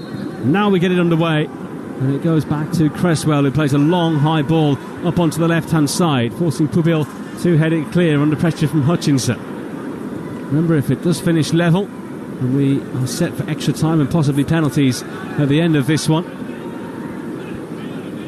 should England fear that with the way this game is going? Not at the moment. That shouldn't come into their heads at all. They should be just thinking, concentrating on their job, and just, if you're a defender, if you're a deep line midfielder and the goalkeeper, you think if we don't concede, we win this game, and that's all that should be in their minds at the moment until anything happens. Well, England had a good clean sheet record in qualifying. They only conceded goals in 4 of their 10 matches. But of course, a big step up here at the finals, where 16 teams have contested in 4 groups of 4. Top 2 in each have made it through as England cross the ball in here, and Iturbe grabs it. Do we want to see a bit more from Omari Hutchinson in this second half, maybe? I think so. Sometimes it's difficult as a wide player. I played there myself to get involved in the game. You're working hard for your team. If they've got attacking fullbacks, he's up against Puba. He's relatively attacking. It's hard to get involved as much as you want. Elliott in space down the right. Tried to play it forward a bit too quickly there. It wasn't going to reach Stansfield. It was blocked in front of him anyway. And Spain in possession now, just short of the halfway line on the right-hand side. Short ball squared into Beñat Turrientes, the man wearing the captain's armband. Plays a long ball out to the left-hand side here, and it's a great piece of control by Diego Lopez. Gets up to the edge of the penalty area now. Livramento sticks a foot in and wins it back against him, and then puts his body in between man and ball, and knew as soon as that contact came that he was going to send himself down to the ground and win a free kick. Yeah, it's brilliant defending. Tino Livramento tackles with the left foot as he goes to nick inside of him, and then it's clever defending as well. Nothing really happened. There weren't much contact. As soon as he felt the arms on his back, right in his own corner flag, it just goes over, and that's always going to be given as a foul. Good defending. So no changes for either side at half-time. Just to recap the 2-11s for you. England's starting this game with Beadle in goal, and then Livramento at right back, Cresswell, Cronsa and Hinshelwood at left back. 3 in midfield of Morton, Scott and Elliott as well, who's kind of drifting around the same as McAtee really, and then Hutchinson playing wide left with Stansfield, the man pinned as the central striker.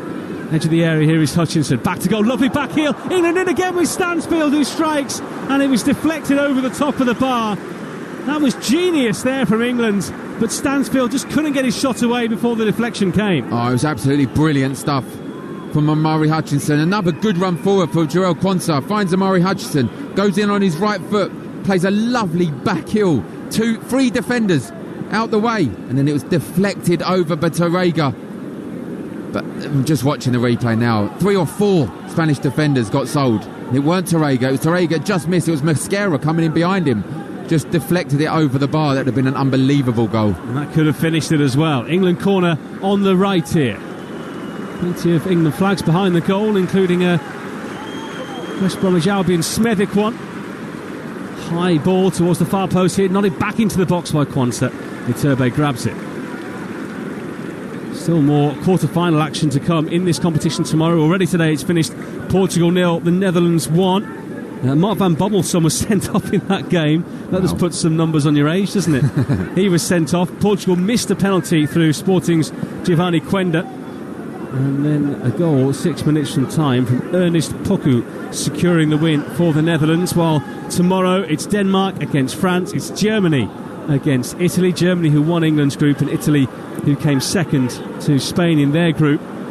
Turbe's played the ball out here, and England have won it back 25 yards from goal. Well, Hutchinson crosses into the box, and there was no one there in an England shirt at all. He had 2 or 3 players no more than 5 or 10 yards away from him. I think he should know that, Omari Hutchinson. I think that was a waste. I think he should know.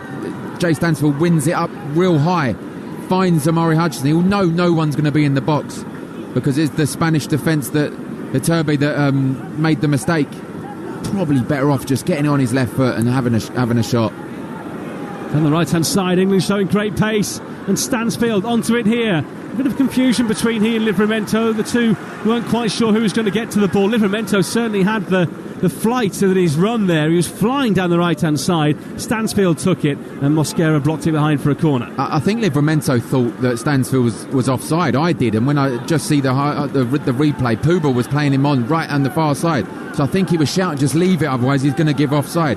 He wasn't. Jay Stansfield knew he timed his run perfectly, tried to get the cross in, and he's won his team a corner. The winners here will go to the National Football Stadium in Bratislava for a semi-final on Wednesday. Elliott crosses from the right here from this corner. Cresswell getting up! Oh, it's into the side netting. We saw the net ripple. And I'm not sure about you, Darren Ambrose, but I thought that was 3-1. I've got my hands on my head right now. I thought it was in. It looked like it was in. I think Iturbe made an effort to get to the ball. That's a great leap. We see that in game day 1, didn't we, against Czechia? Charlie Cresswell headed it in from a corner, and we thought it had happened again. I was about to start cheering, but he had it covered, Iturbe. It was good covering. He knew where his position was. I think the net being so big made us think that was in. England making a double change on 51 minutes, which is interesting. Just 6 minutes into the second half. Alex Scott and Amari Hutchinson both go off. John Rowe comes in. And Elliot Anderson as well is being introduced here. What do you think of those two changes? I'm surprised they've happened as early as they have. I think maybe the Hutchinson one where he should have probably just put it on his foot and shot. Allowed him to make the decision a bit quicker. But yeah, I'm surprised they've done it after 51 minutes. I thought they'd have given it maybe to an hour. As a former player, what does that say to you about what the manager's thinking? I think he's thinking that maybe there's an opportunity to get a third goal as well. Bringing Jonathan Rowe on, Elliot Anderson, who's had a good tournament up to now. And Rowe will be delighted to be playing in his natural position as well off the left. And Anderson finds him here. Inside the box, John Rowe slips it back towards Anderson. Low ball in, deflected behind England corner. I think I'm delighted as well to see Jonathan Rowe in his natural position, because he's worked tirelessly for his team throughout the tournament. Not really had much joy in terms of on the ball possession or any chances. So I think, as you said, he'll be delighted to be in his natural position. 52 minutes gone here, live on Talksport. Spain preparing changes, but they trail England under-21s by 2-1 in this UEFA Under-21 Championship quarter-final here in Trnava, Slovakia.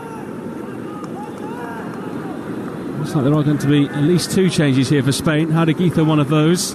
England corner curled into the box now, headed away by Mosquera.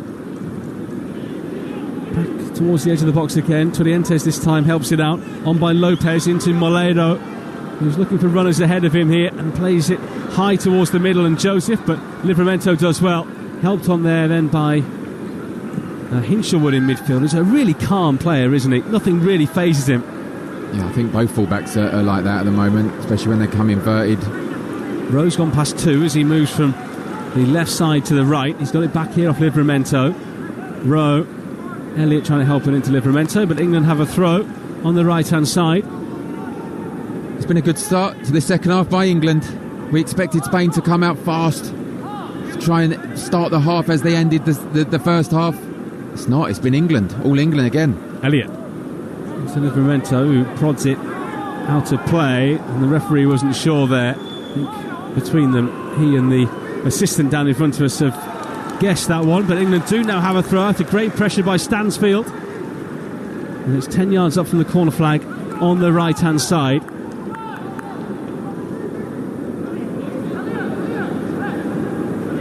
This will be taken by Elliot into Livramento. Down the line into Rowe. Being pressurised there by Bueno, who's likely to be playing for Wolves next season, having spent that loan spell at Feyenoord, because Wolves have already sold Ryan Aït-Nouri to Pep Guardiola's new look Manchester City side, which is certainly going to be a big step up for him in terms of stepping up, and the responsibility involved was being the left back in that side. McAtee in possession in the Spain half here for England. Cresswell. Anderson receives it in the middle. He was challenged by his opposite number there, Torrientes. And Spain lose the ball again pretty quickly, and Quansah will go home here to Beadle. Plays it short back to Quansah in the left channel. Carries it forward in the left back position here, Jarell Quansah of Liverpool. And then Rowe trying to drop in and get on the ball. He's lost it. Spain have it. Edge of the air, and Moledo has plenty of space. Joseph onto his left side. Livramento blocked in front of him. Great block as well by the Newcastle man. And England survive. And here comes Spain again. A second wave off the left. Mosquera. Lopez has to go back to the halfway line, and Terega, who plays it out to the right-hand side this time. 10 minutes gone in the second half. Spain 1, England 2. Moledo. Didn't really have too much ahead of him, so goes back and finds Guerra, the scorer of the penalty that gave Spain a chance 5 minutes before half-time. Bueno on the left wing, running here at Elliot. Elliot just standing there against him and says, hey, come on, you're going to have to beat me here. Back to Mosquera. And Spain at the moment just going up and down, side to side. England not giving them any space in that middle area. Juanlu. There are a lot of moths and mosquitoes flying around this stadium here at the moment. Doesn't look like it's affecting the players too much down at pitch level. Guerra to the right wing. Ball played forward, nicely weighted into the right channel for Moleiro's run, but Quansah saw him off. A bit of respite for England. It's good passage of play by Spain. There was an opportunity. I think it was Juan Lu. He chose the wrong option. I think he should have just attacked the goal. He tried to find Joseph, but it's a good block by Livramento to stop the danger. I just felt Juan Lu had the opportunity to just unleash. So here come the changes. Juan Lu is coming off. Haraguita, the central midfielder, will come on. And Torrientes going off, and Moro coming on, who's a winger. So those two subs not really the right way round in terms of the way they've been done, but Moro, a player who really loves to get the ball and run at his full-back. It'll be interesting to see how he gets on here. He's been linked to Wolves in the last couple of days. He's been one of these standouts for Spain in this tournament, despite the fact he hasn't been a regular at all. He started on match day 3, but was a sub for the previous 2 games. He's back here now with Turbeck. No shots on target for either side in the second half. We've played 12 minutes now. England just have to keep a clean sheet here, and they're into the last 4 of the competition. They look to defend this crown, won by Carsley 2 years ago. Of course, with a very different side. Elliott and Cresswell, the only 2 that remain. Elliott came on in the final against Spain, while Cresswell was an unused substitute for that final match. Beadle's put the ball straight out of play here. It's a throw to Spain, in line with the edge of the England penalty area. Thrown back into the attacker there, Moro, who gives it back to Pubil on the right-hand side. Low ball in towards the near post. Played away nicely by Quansah on the outside of his foot. Late challenge on Rowe, not penalised by the referee. Rowe looking over towards the assistant referee and asking why the flag didn't go up. It feels like there's just a bit more expectation now from Spain after they've made those changes. Yeah, they're just allowing them back into this match, aren't they? Even before the changes, they had a good passage of play, 15-20 passes, just moving the England players, moving the England defence around. And this is what England don't want. You don't want Spain to get back in on the front foot in this match.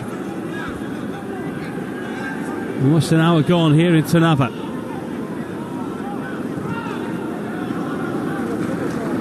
The home of Spartak Trnava. Slovakia, the national team themselves, have played dozens of games here in the past in a city known as Little Rome, due to the aesthetic beauty of it. Talega to the halfway line, finds Haraguita of Athletic Club of Bilbao. Lopez on the left wing, running here at Livramento, just looks over his shoulder to see what's behind him. Lopez comes in field and kills one out to the right wing. Here is Moro, diminutive little figure, but packs a punch. His cross here is easily blocked by Rowe. He's out of play for a Spain throw, just about midway inside the England half. Yeah, they're just taking over Spain at the moment. The last 10 minutes, it's all been them on the front foot attacking England. England have dropped deeper. We see that in the latter stage of the first half before they conceded. Haraguita, nice little bit of footwork there to get away from 2 England players, but then his through ball was overhit, and Beadle this time goes long. He's tried to play short so far tonight, but plays the percentages game a little bit more. Bueno caught out as he tries to hook it over the head of Elliott, but Elliott nodded it down and carries on his run into the box. Now Stansfield on the right-hand side. Didn't quite have enough on it to find McAtee at the far post. Spain clear it away, and now caught in the face there is Lopez. It's a free kick to La Rojita, 15 yards short of the halfway line. Yeah, it was a good break by England. Harvey Elliott winning it back, driving, finding Jay Stansfield. Good run into the channel. As you said, he just needs to lift it over the defenders, and he would have found James McAtee at the back post. He didn't. He tried to hit it along the floor. Comfortable defending in the end for Elliot Anderson. Clatters into Diego Lopez. Nice give and go, and Spain down the right-hand side of pace. Moro, edge of the area, Joseph in the middle, comes back together, palmed away by Beadle once and twice. Heroics from the England goalkeeper. How did he keep those out? Outstanding. We was talking before, we've not seen much of James Beadle. He's looked good, but we've not really seen him having to make a save. He's just made 2 there to keep his team in it. Keep his team in the lead. Double save, James Beadle. Guerra, their danger man, really. It's a great couple of efforts. arguably you can say both straight at him, but he had to do the job. Powerful hands. The second one was even better. But it's that classic training ground drill that you always see for the keepers, isn't it? Save one, get up and go the other way. And that was exactly what that was there. It was great defending because Livramento and Charlie Cresswell was in front of him, diving to try and get the block in. And he concentrated, watched the ball, didn't watch any of the players, watched the ball, and it was strong hands. 61 minutes gone. Spain 1, England 2 here. You're listening to live coverage of the UEFA Under-21 Championship here with me, James Fielden, and the former Under-21 international, Darren Ambrose. He's been with me throughout this competition so far. Bueno down the left touchline here for Lopez. Guerra works it back inside. Mosquera. England with a lot of energy in their play at the moment. They're chasing Spain and have won the ball back. Stansfield holds it, leaves it for Elliott. Now Spain down the left with Joseph. Gets it and takes it away from Livramento, but comes inside now Joseph and then curls one towards goal. But curls it straight down the throat of Beadle, who would gladly hold on to the ball. But of course he can now only hold it for 7 or 8 seconds before he's got to get rid of it. Yeah, comfortable save. Mateo Joseph just didn't start the ball wide enough. He cut in from the left-hand side onto his right foot. Should have gone wide of the post. He didn't. And it landed comfortably in James Beadle's hand. But they're looking dangerous now, Spain. We're in the 63rd minute, and it's been all them last 10-15 minutes. Just wondering whether Stansfield might be the next man replaced in this game. His influence is waning somewhat. Still chasing, still putting pressure on, but he's not a striker of physical standing at all, is he really? Gets bumped off the ball quite easily. Be interesting to see how that plays out in the Championship next year. Yeah, it really will. He's a runner, isn't he? He makes clever runs. But if you've got big, strong defenders, and these two Spanish players, Mosquera and Torrega, are big, strong defenders, they can just give him a little bump and just knock him off his stride. Well, McAtee had just gone down there temporarily and play came to a halt without the referee stopping the game, but McAtee is up and okay to continue. Harvey Elliott down the line here to Livramento, who's trying to beat Lopez for pace but couldn't do that. Lopez gets it away, but England trying to win it back, and then Elliott absolutely hammers it into his own dugout, which won't be a pretty sight for one of the subs, I'm sure. Someone would have taken that pretty close to the face. What's Lee Carsey thinking at the moment? We've played 63 minutes. England have led by 1 goal since the 39th minute now. He never gives anything away, does he, Lee Carsley? He's always there, corner of his technical area, squatting down. I mean, he must have some quads on him, I tell you, because he does that all throughout the game. Poker face Carsley. Yeah. But yeah, not a man full of emotions, is he? He's not. I'm sure inside he's probably not panicking, but he's thinking, right, but how do I gain control of this match? As we said, Spain are in control at the moment. Can we hit one on the counter-attack? Maybe, as you said, looking to replace Stansfield. Jonathan Rowe up front, maybe once again, because he is looking a little bit tired up there on his own. Do you have to be a glass-half-full manager? Yeah, I think so. You don't want to be so negative, because the players will buy into that negativity as well. Rowe, edge of the area, gets it onto his left foot and strikes towards goal. He was slightly off balance and moving away from the target as well, but it took a nick on its way through, and England have another corner, their 4th of this game. Yeah, I like Rowe on this left-hand side. He's getting the ball, he's attacking the defender. This time Pubel went with him and got a good block in the end, but his only thought was, can I get a shot off? And he did. He's won his team a corner. England have had plenty of these situations already. Can they make one count? They have only had one more shot on target than they've scored so far. Turbe hasn't been called into action too often and hasn't always looked totally comfortable when the ball has been heading in his direction. Plenty of movement in the corner, from the corner here as it comes in towards Quansah, but goes past him. Danger over for Spain. What do you think of that link between Quansah and Bayer Leverkusen? It's a big step for him to make. It is a big step, but I mean, I've been extremely impressed with him throughout this tournament. Him and Charlie Cresswell, I think they've been a real good partnership. And I think he if he wants to go and play football, we've seen a lot of these young English players go abroad, haven't we, and see what they can do abroad. And the majority of them have worked, and I think that's probably in his head how they've worked, and can he do the same thing? Playing 21s football here, but he was part of the provisional squad for Euro 2024 last year, Jarell Quansah. Moro into the box for Spain, pulls it back, Molero flicks it on. And England able to boot it clear. Malero looking as if, where is everyone? It was a lovely little Cruyff turn into the box and no one was there except Cresswell to clear it. It's just turning into a basketball game at the moment. McAtee to the halfway line, and Rowe, who joins in the attack now. Almost halfway through this second half. Both sides have made just a duo of changes up until now. England in possession with Quansah. Spain again, not chasing this ball.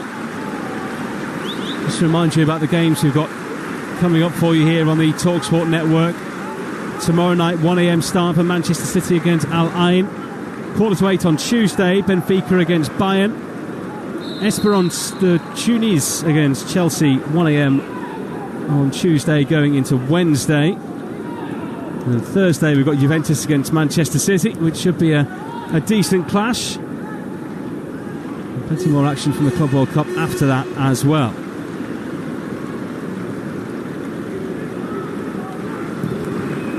Mosquera playing it forward. Anderson puts it back up for England here, and it's just given England a bit more of an assured presence in midfield since he's come on. Elliott back here to Cresswell. England fans here just desperate for their side to get a third goal, which would surely kill this game as a contest. And what has been a match of reasonably few clear-cut opportunities. Ball back here to Beadle was a bit sharp from Cresswell, who gets it back now. He plays a long, high channel ball down the right, looking for Stansfield, who may well have been coming back from an offside position. Doesn't get involved. Spain have it inside the England half. Joseph approaching the edge of the penalty area, just moves his back between man and ball to hold on to it. Goes onto the left wing to Lopez. Back to Bueno. Back to Lopez again. In line with the edge of the penalty area now. Lopez shimmies a couple of times as though he's going to cross and plays it back instead to Mosquera. Pubil. Morrow on the right hand side, running here at Hinshelwood. Goes past Hinshelwood on the inside. Outside to Pubil, and fires in the cross goal. And Cresswell there with a very well timed intervention. I thought for a second he was going to put it into his own net, but manages to put it behind for a corner. Yeah, it could have gone absolutely anywhere, but it went exactly where he wanted it to go. Strong left foot, outstretched left foot, put it out for a corner. But I think I like to look at Raul Morrow on the right hand side since he's come on. Really, really neat footwork, attacking a defender. Spain corner's been taken short. It's played back out to the right. And Guerra, who plays a low one in. Joseph sets it back. Molero, well, he was going to play it inside and then shoot on his left, but a wonderful sliding challenge there. I think it might have been, was it Stansfield back there? I think it might have been. Yeah, you're right. Stansfield has worked it tirelessly for his team. Can't keep giving these opportunities away, though. Spain keep on coming back every single time. England can't retain it. Guerra on the right wing here. It's a cross in from Pubil. Great header by Cresswell. He's been so dominant in the air throughout this tournament. Spain back on the ball on the halfway line, and this game with a very familiar pattern to it at the moment. 69 minutes gone, Spain 1, England 2. Spain, and Molero gets a bit lucky as he comes inside there. Received the ball, didn't realise the space was going to open up for him. And eventually it's taken away from him by Hinshelwood. Cresswell. Livramento in the right back slot. Nice reverse ball into midfield there by Elliott, who motors to get away down the right now, but it's Morton who takes it initially. Elliott trying to join him. Stansfield up with him as well. Morton's going to shoot, and he's put it past the post. Oh, that was a great chance there for England as runners moved either side. Morton had the space to just move it in front of him and strike it towards goal. Thought he might go across goal, but pulled it towards the near post, and it was wide by at least a yard and a half. Yeah, I don't blame him for shooting. I don't. There was an option. It was Jonathan Rowe. He was coming into his left-hand side, but I don't blame him for shooting. And it was a yard and a half wide. It opened up for him, didn't it? There was trying to make movement of him. Jay Stansfield trying to take the defenders away. He did. It did open up, but it just went wide, probably a yard and a half. But there's signs for England on the counter-attack that they can be damaging. It has been Spain most of this last 20 minutes. They're running out of time. There's a double change here for Spain. They've taken off Diego Lopez as well as Leeds United striker Mateo Joseph. Replacing him up front is Roberto Fernandes, who's a totally different type of striker. Bulky, will put himself around a little bit more than Joseph. And Pablo Torre, who's a number 10 in the side, probably wouldn't naturally play wide, so it wouldn't be surprising if Moleiro goes out there and Pablo Torre plays in the hole. But England making changes as well. They've sent on Hayden Hackney here of Middlesbrough, and also Brooke Norton-Cuffy, who's come into the side in the last couple of the games. McAtee and Elliott, the two to make way. It looks like he wants to protect this lead now, taking off a couple of danger players. But it's going to be difficult to protect. They've just got to be patient, England. Try and hit them on the counter-attack and just work for one another. We spoke before the game, you've got to work off the ball tirelessly in this tournament. This is where fans get annoyed, isn't it, when you start putting on defenders for attackers. I mean, I know Norton Cuffy can play high up on the right-hand side, as he's more often played as a wing-back maybe in his career, but is that sensible management from Carsley, despite what the fans might think? Well, I mean, the end result will tell you if it's sensible management. We've seen that. If it stays at 2-1, maybe 3-1, England might nick a goal on a counter-attack, then you'd say, yeah, it was a genius move. If it's inviting pressure and Spain go on to get an equaliser, and if not a winner, then you'd say, well, it was a poor decision. It was all result-based. So England are taking off 4 of their front 5 now. Norton Cuffy, though, playing a ball in from the right. Rowe trying to reach it. They've taken off McAtee, Scott, Elliott and Hutchinson in this game, with now Rowe, Hackney, Anderson and Norton Cuffy all coming in. Stansfield remains up front and probably still has plenty of energy to give. Norton Cuffy wins the ball back here for England after a stray ball played forward by Spain. Anderson on the right, being chased by 3, plays it through the legs of Moleiro, and Livramento gives it to Hackney, who returns it here to Cresswell. We've spoken so much in this tournament, Darren Ambrose, about just how many players are missing for England due to injury, due to the Club World Cup. Do you think if they did, for argument's sake, go out tonight, I know they're winning at the moment, but do you think Lee Carsley would look at this as a decent run given the squad that he's actually got in the end compared to the one that he qualified with? And maybe once he analyses it and once he recognises those players are missing, predominantly the players that would be in the starting 11, yes, he probably will think, OK, it was relatively successful. He'll still be disappointed though. He'll still want to go further than the quarterfinals with this England side, because we're still full of quality, full of players that play in top leagues, top clubs, so he'll want to go further than this. Here comes Moleiro, edge of the area, strikes towards goal. It's deflected behind for a Spain corner. Hey, talk about glass half full. I've just asked you that question when England are leading this game by 2-1. I know, but that's the way the game's going at the moment, isn't it? We think that Spain could quite easily get back into this game. Another corner now. Swung into the box, headed away well by Quansah. Back out to Pablo Torre, who's just come on and will try and make things happen, the Barcelona midfielder. Javi Guerra challenged by Hackney. Between he and Norton Cuffy, they've done well to win the ball back, and Norton Cuffy just loops it over one of the Spain players into the path of Hackney, but he thought the ball was going out, it didn't. Then Anderson wins it back, and then he's hacked down from behind. England have a free kick, and this will just eat up 20 or 25 seconds for them. He was just trying to shield the ball there, but Javi Guerra nicked it off him. And it was Moleiro who just kicked through Anderson to try and win the ball there. Well, Carsley's got the iPad out, and he's trying to work out something.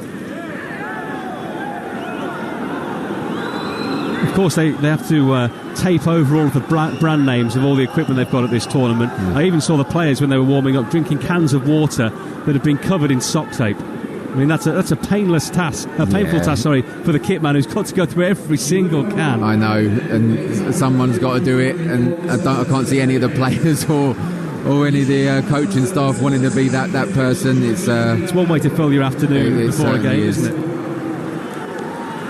We've played 75 minutes. England getting closer and closer to a semi-final date with the Netherlands on Wednesday night.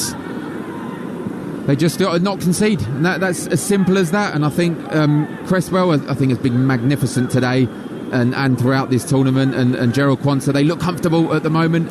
Don't concede, and if you can nick another one up the other end, you've got a huge chance. From nowhere, England have a corner. It's on the right-hand side. And it's taken by Anderson towards the edge of the 6-yard box. Spain partially clear. It's back with England, though, on the right wing. Anderson can roll it down the line here for the run of Morton. Oh, he's done really well against Morrow. Into the box, and he goes down as well. Well, the referee says not even a free kick. It was told to get back to his feet there was Morton. Maybe he was looking for it ever so slightly, but it takes a bold referee to say that there. Obviously with the cushion of VAR in the background. But as he was getting closer and closer to the edge of the penalty area there, Morton, the referee had a major decision to make. Yeah, he certainly did. I thought it was at least a foul on initial viewing.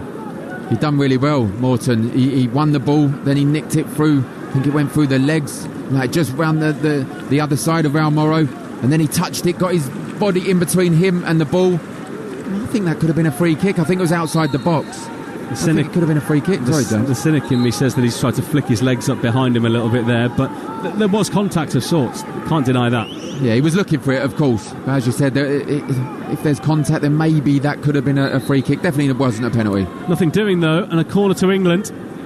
Anderson with the outswinger. They've got runners in there. Headed away by Mosquera, and what a header it was as well. Back to the right-hand side. Anderson will steady himself and deliver again. A bit closer in. Free header! Oh, it's over the bar. What a chance there. And it really should have been put in by Hinshelwood. It's a free header, James. You're absolutely right. Elliot Anderson with a lovely delivery. Mosquera was the initial defender to clear it. Wasn't picking it up. Was unaware that Hinshelwood was behind him. He just has to keep it down. He keeps it down. It's 3-1. He keeps it down. It's game over. He's had a few in this tournament, hasn't he, Hinshelwood, where he's got himself into those kind of positions, and we've always bigged him up as saying that he's good with his head in the box, but again it goes agonisingly over the bar. I just think he got his timing all wrong. It was a real opportunity. As we said, keep that down, you're 3-1. Another change for Spain. They've sent on another winger here, another winger who's been linked with Wolves actually. Jesus Rodriguez of Real Betis comes in. He scored against Italy here on Tuesday, having been a sub in the second game, was unused in their opener against Slovakia, but a fairly rangy wide man who will drift in field as well. But they've got he and Morrow on the sides now. It will cause some tiring England defenders a few headaches, I'm sure, in the time that is left here. 78 minutes gone. Spain under-21s 1, England 2. And it has been this way since the 39th minute. Coming inside here is Jesus Rodriguez. Plays it to Morrow on the right-hand side, running here against Hinshelwood.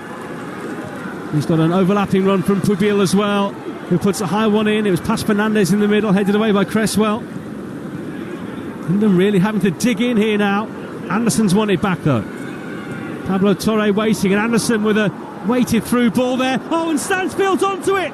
Still got to be Mosquera. Stansfield tries to play it square, and there wasn't enough on it. And Spain will now break out themselves. What an opportunity for England. He never looked comfortable. Stansfield never looked comfortable. It was a bad mistake. Mosquera tried to play it back to his goalkeeper. Basically put him in for a 1v1, but didn't look comfortable. Didn't want to attack.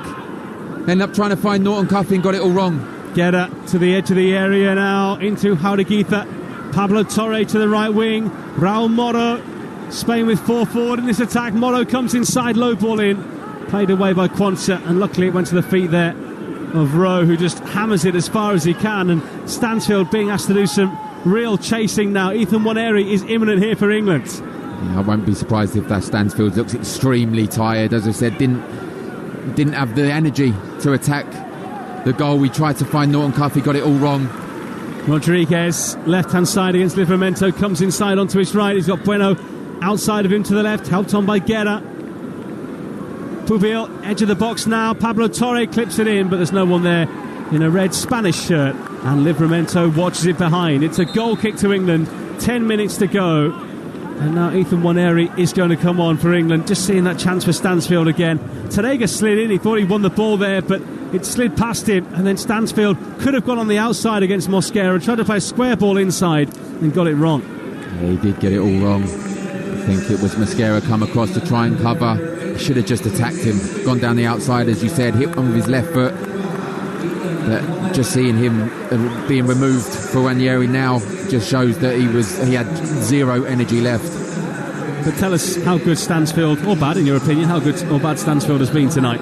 He'll be disappointed he ain't been involved too much with the ball. But without the ball, I think he's been excellent. I think he's done a real job for his side, making unselfish runs, allowing players to come into the game. He's got a hug there off his manager, Lee Carsley. And I think that's because they know that he has worked tirelessly for his team up front on his own without no real joy in front of goal. But with 9 minutes left, if you want to bring a player on who can shield it, who can hold it, who can potentially score a goal for you on the breakaway, there aren't too many better players than Ethan Nwaneri, are there? Absolutely, and I think that would be the message from Lee Carsley. Go on, maybe win some free kicks for us in dangerous areas, hold the ball up as far away as possible from our goal, and if you get an opportunity, let's see what you can do. He's such a talent. Let's see if you can win this game for us 3-1. So both teams have made all their changes, and we've still got 10 minutes plus added time to go. Here live on Talksport. Ball down the line, looking here for the run of Anderson. It's a lot of play in England, just getting a little bit of time in the Spain half here at the moment.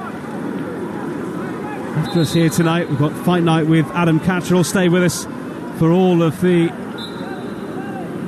boxing action to come later this evening. All out of play here. It goes out off Anderson. Spain with a throw inside their own defensive third. England have just got to make sure they're really tight, really compact in the time that remains here now. It would be interesting for England if they could go all the way. Lee Carsley won this tournament 2 years ago. The last time they won it before that was 1984 under Dave Sexton. That was the second time in succession they'd won it as well. England have won a free kick here after John Rowe put his body in a really good place and was challenged by Pubil. It's really about intelligence, isn't it, from these England players in what remains in this game to see themselves over the line. Yeah, it's game management. It's keeping your cool, keeping calm, don't give nothing silly away. Coming up to the 84th minute, and if you can get an opportunity to score the third, but it's simple, don't concede, and you're through to the semi-final. Hayden Hackney standing over this free kick, but he leaves it now. Passes on the responsibility instead to Morton, formerly of Blackburn and Hull as well. Morton puts it into the box, well cleared away by Gedda. England have it inside their own half, and Spain having to chase England a little bit more than they were previously doing now. It's been given away, and Spain come. Gedda to Jesus Rodriguez on the left hand side, running here at Norton Cuffy. Jesus Rodriguez going on the outside and then jumps in the air like Tom Daly and throws himself to the ground, and the referee rightly points for a goal kick. Yeah, it's brilliant defending. Norton Cuffy was strong, didn't allow him to get beyond him, and I think that's the right decision. We're just having a look at the replay. He won the ball, and then it hit Jesus Rodriguez and went out for a goal kick. Brilliant defending. Suddenly had springs in his studs there, didn't he? Never seen a jump like it. No, he was clutching at straws there, wasn't he? I think he was trying to fool the referee. He was having none of it. So Beadle with this goal kick, and he'll be putting everything into this now, sending it into that wide area. I'll say that, he plays it straight down the centre of the field instead, and plays off Rowe, who gets the flick on and wins the free kick as well. Things are starting to turn in England's favour here at the moment. They're getting decisions, they're getting free kicks, and limiting Spain's time on the ball. They're doing the right thing as well. We've seen James Beadle play out from the back and try and build up from the back, but now it's just get as far away from the goal as possible. Win free kicks up the other end of the field. Take your time. It's game management. That's all England need to do. 85 minutes gone in this match. There's 5 minutes plus whatever is going to be added on. Just don't concede. Don't give nothing silly away.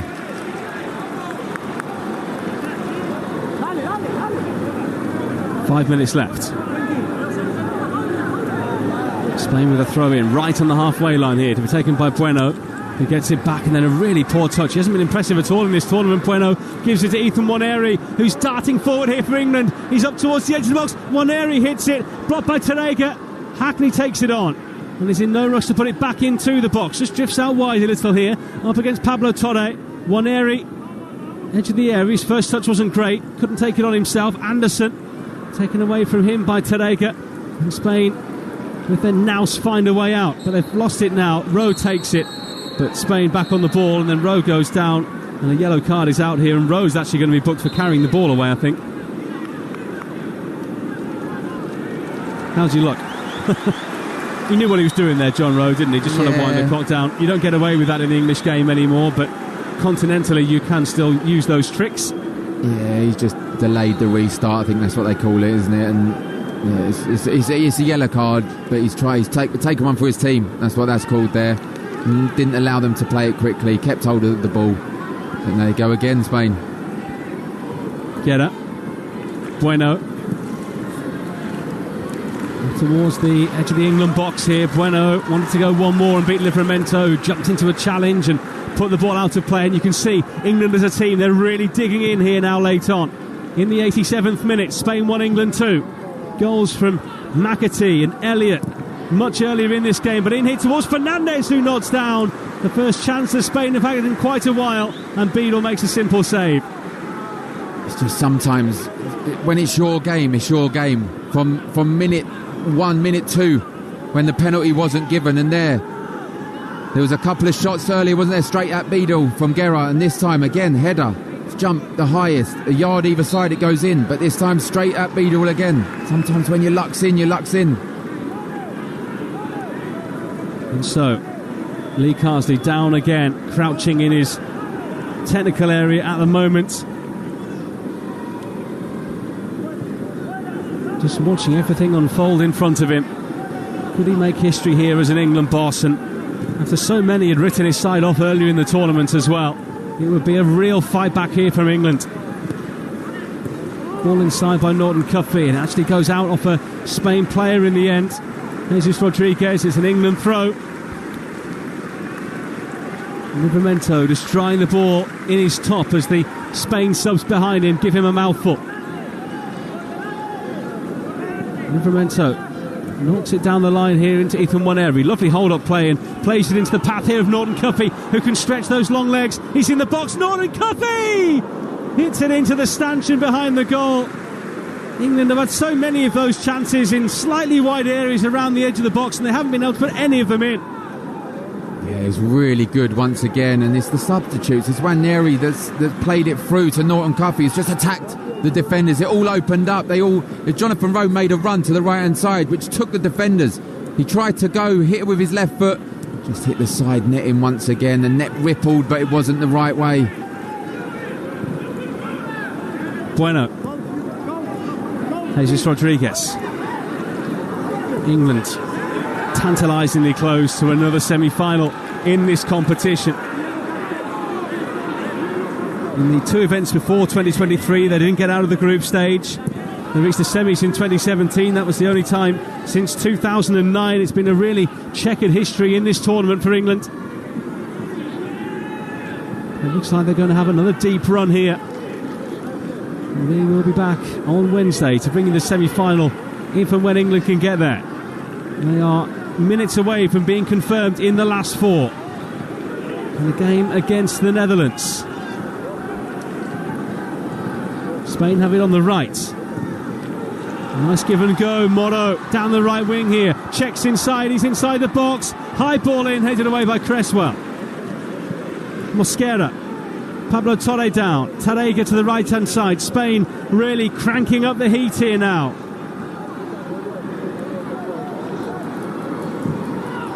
Ball out to the left hand side. Jesus Rodriguez. Norton Cuffy standing him up.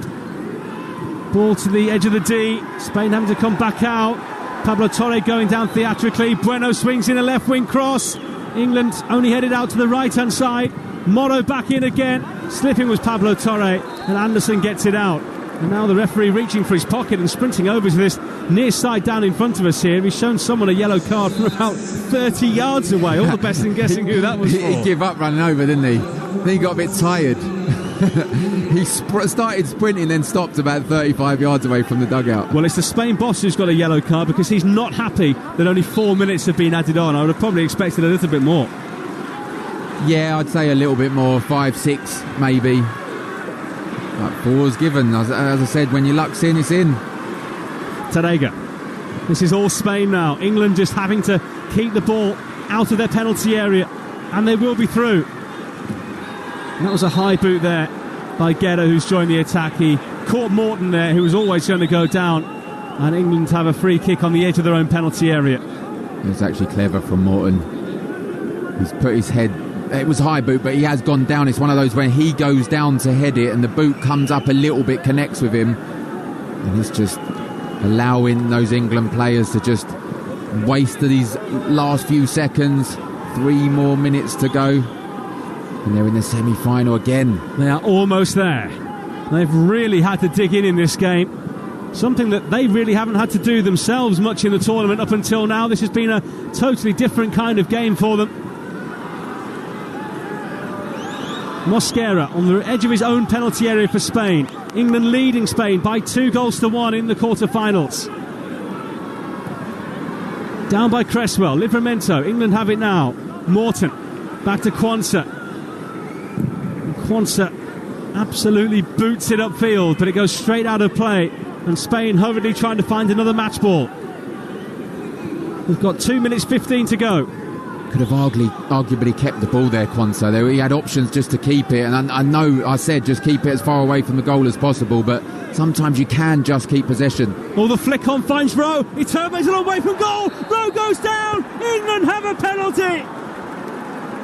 England have a penalty in the 93rd minute, and that was all about the desire there from John Rowe, and the referee for the 3rd time in this game points to the same penalty spot. He committed, the Iturbe committed. Elliot Anderson leaps the highest above Mosquera.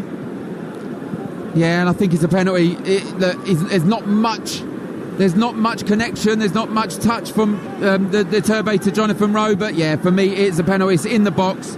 He's tried to pull out, but as he slid, the momentum of the slide has taken him into John Rowe's legs. Oh, I don't know, I'm watching another contact. Angle. There was contact. Has Rowe stood on him?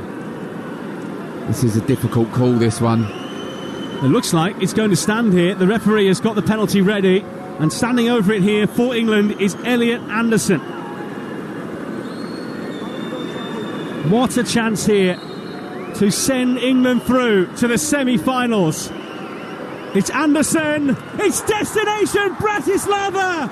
England are into the semi-finals surely now of the Under-21 Championship.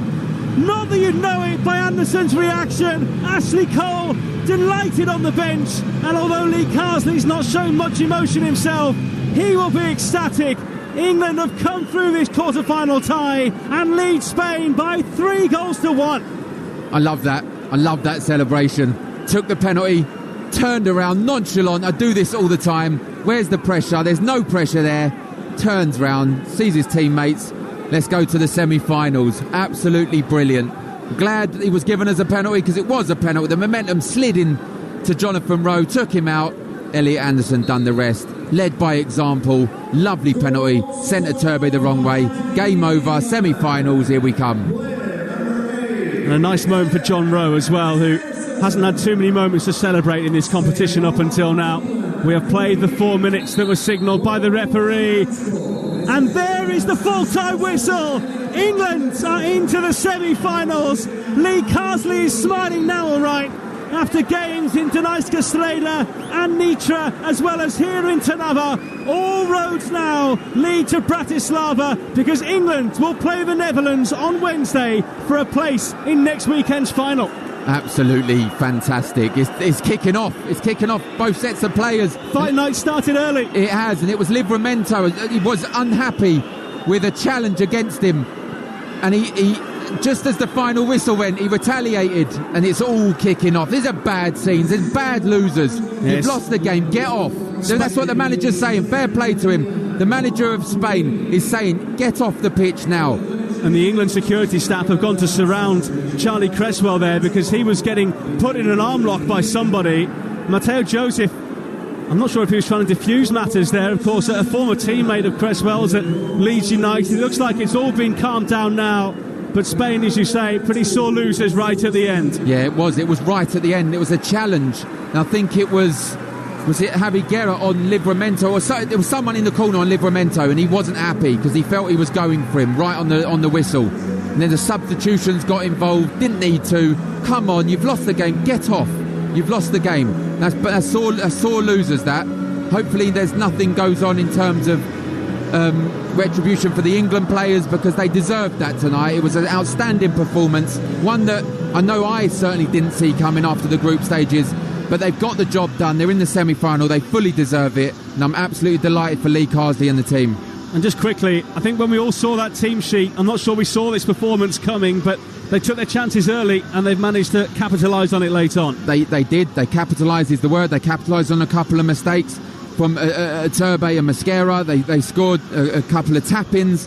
They had the mistake of their self, giving away the penalty, and then they won the penalty right at the death. We said if you keep a clean sheet from conceding, if you don't concede again, and then you nick one up the other end, you're in the semi-final, and that's exactly what they've done. Delighted. And just quickly now, they face the Netherlands in their game on Wednesday, live at 5 o'clock on Talksport. Netherlands, who only won one of their group games, the same as England. Who knows how it could go? That's exactly it. That's the way the tournament's gone. Who knows? No one thought that England were going to only win one, draw one, and lose one in the group stage. That's what they've done.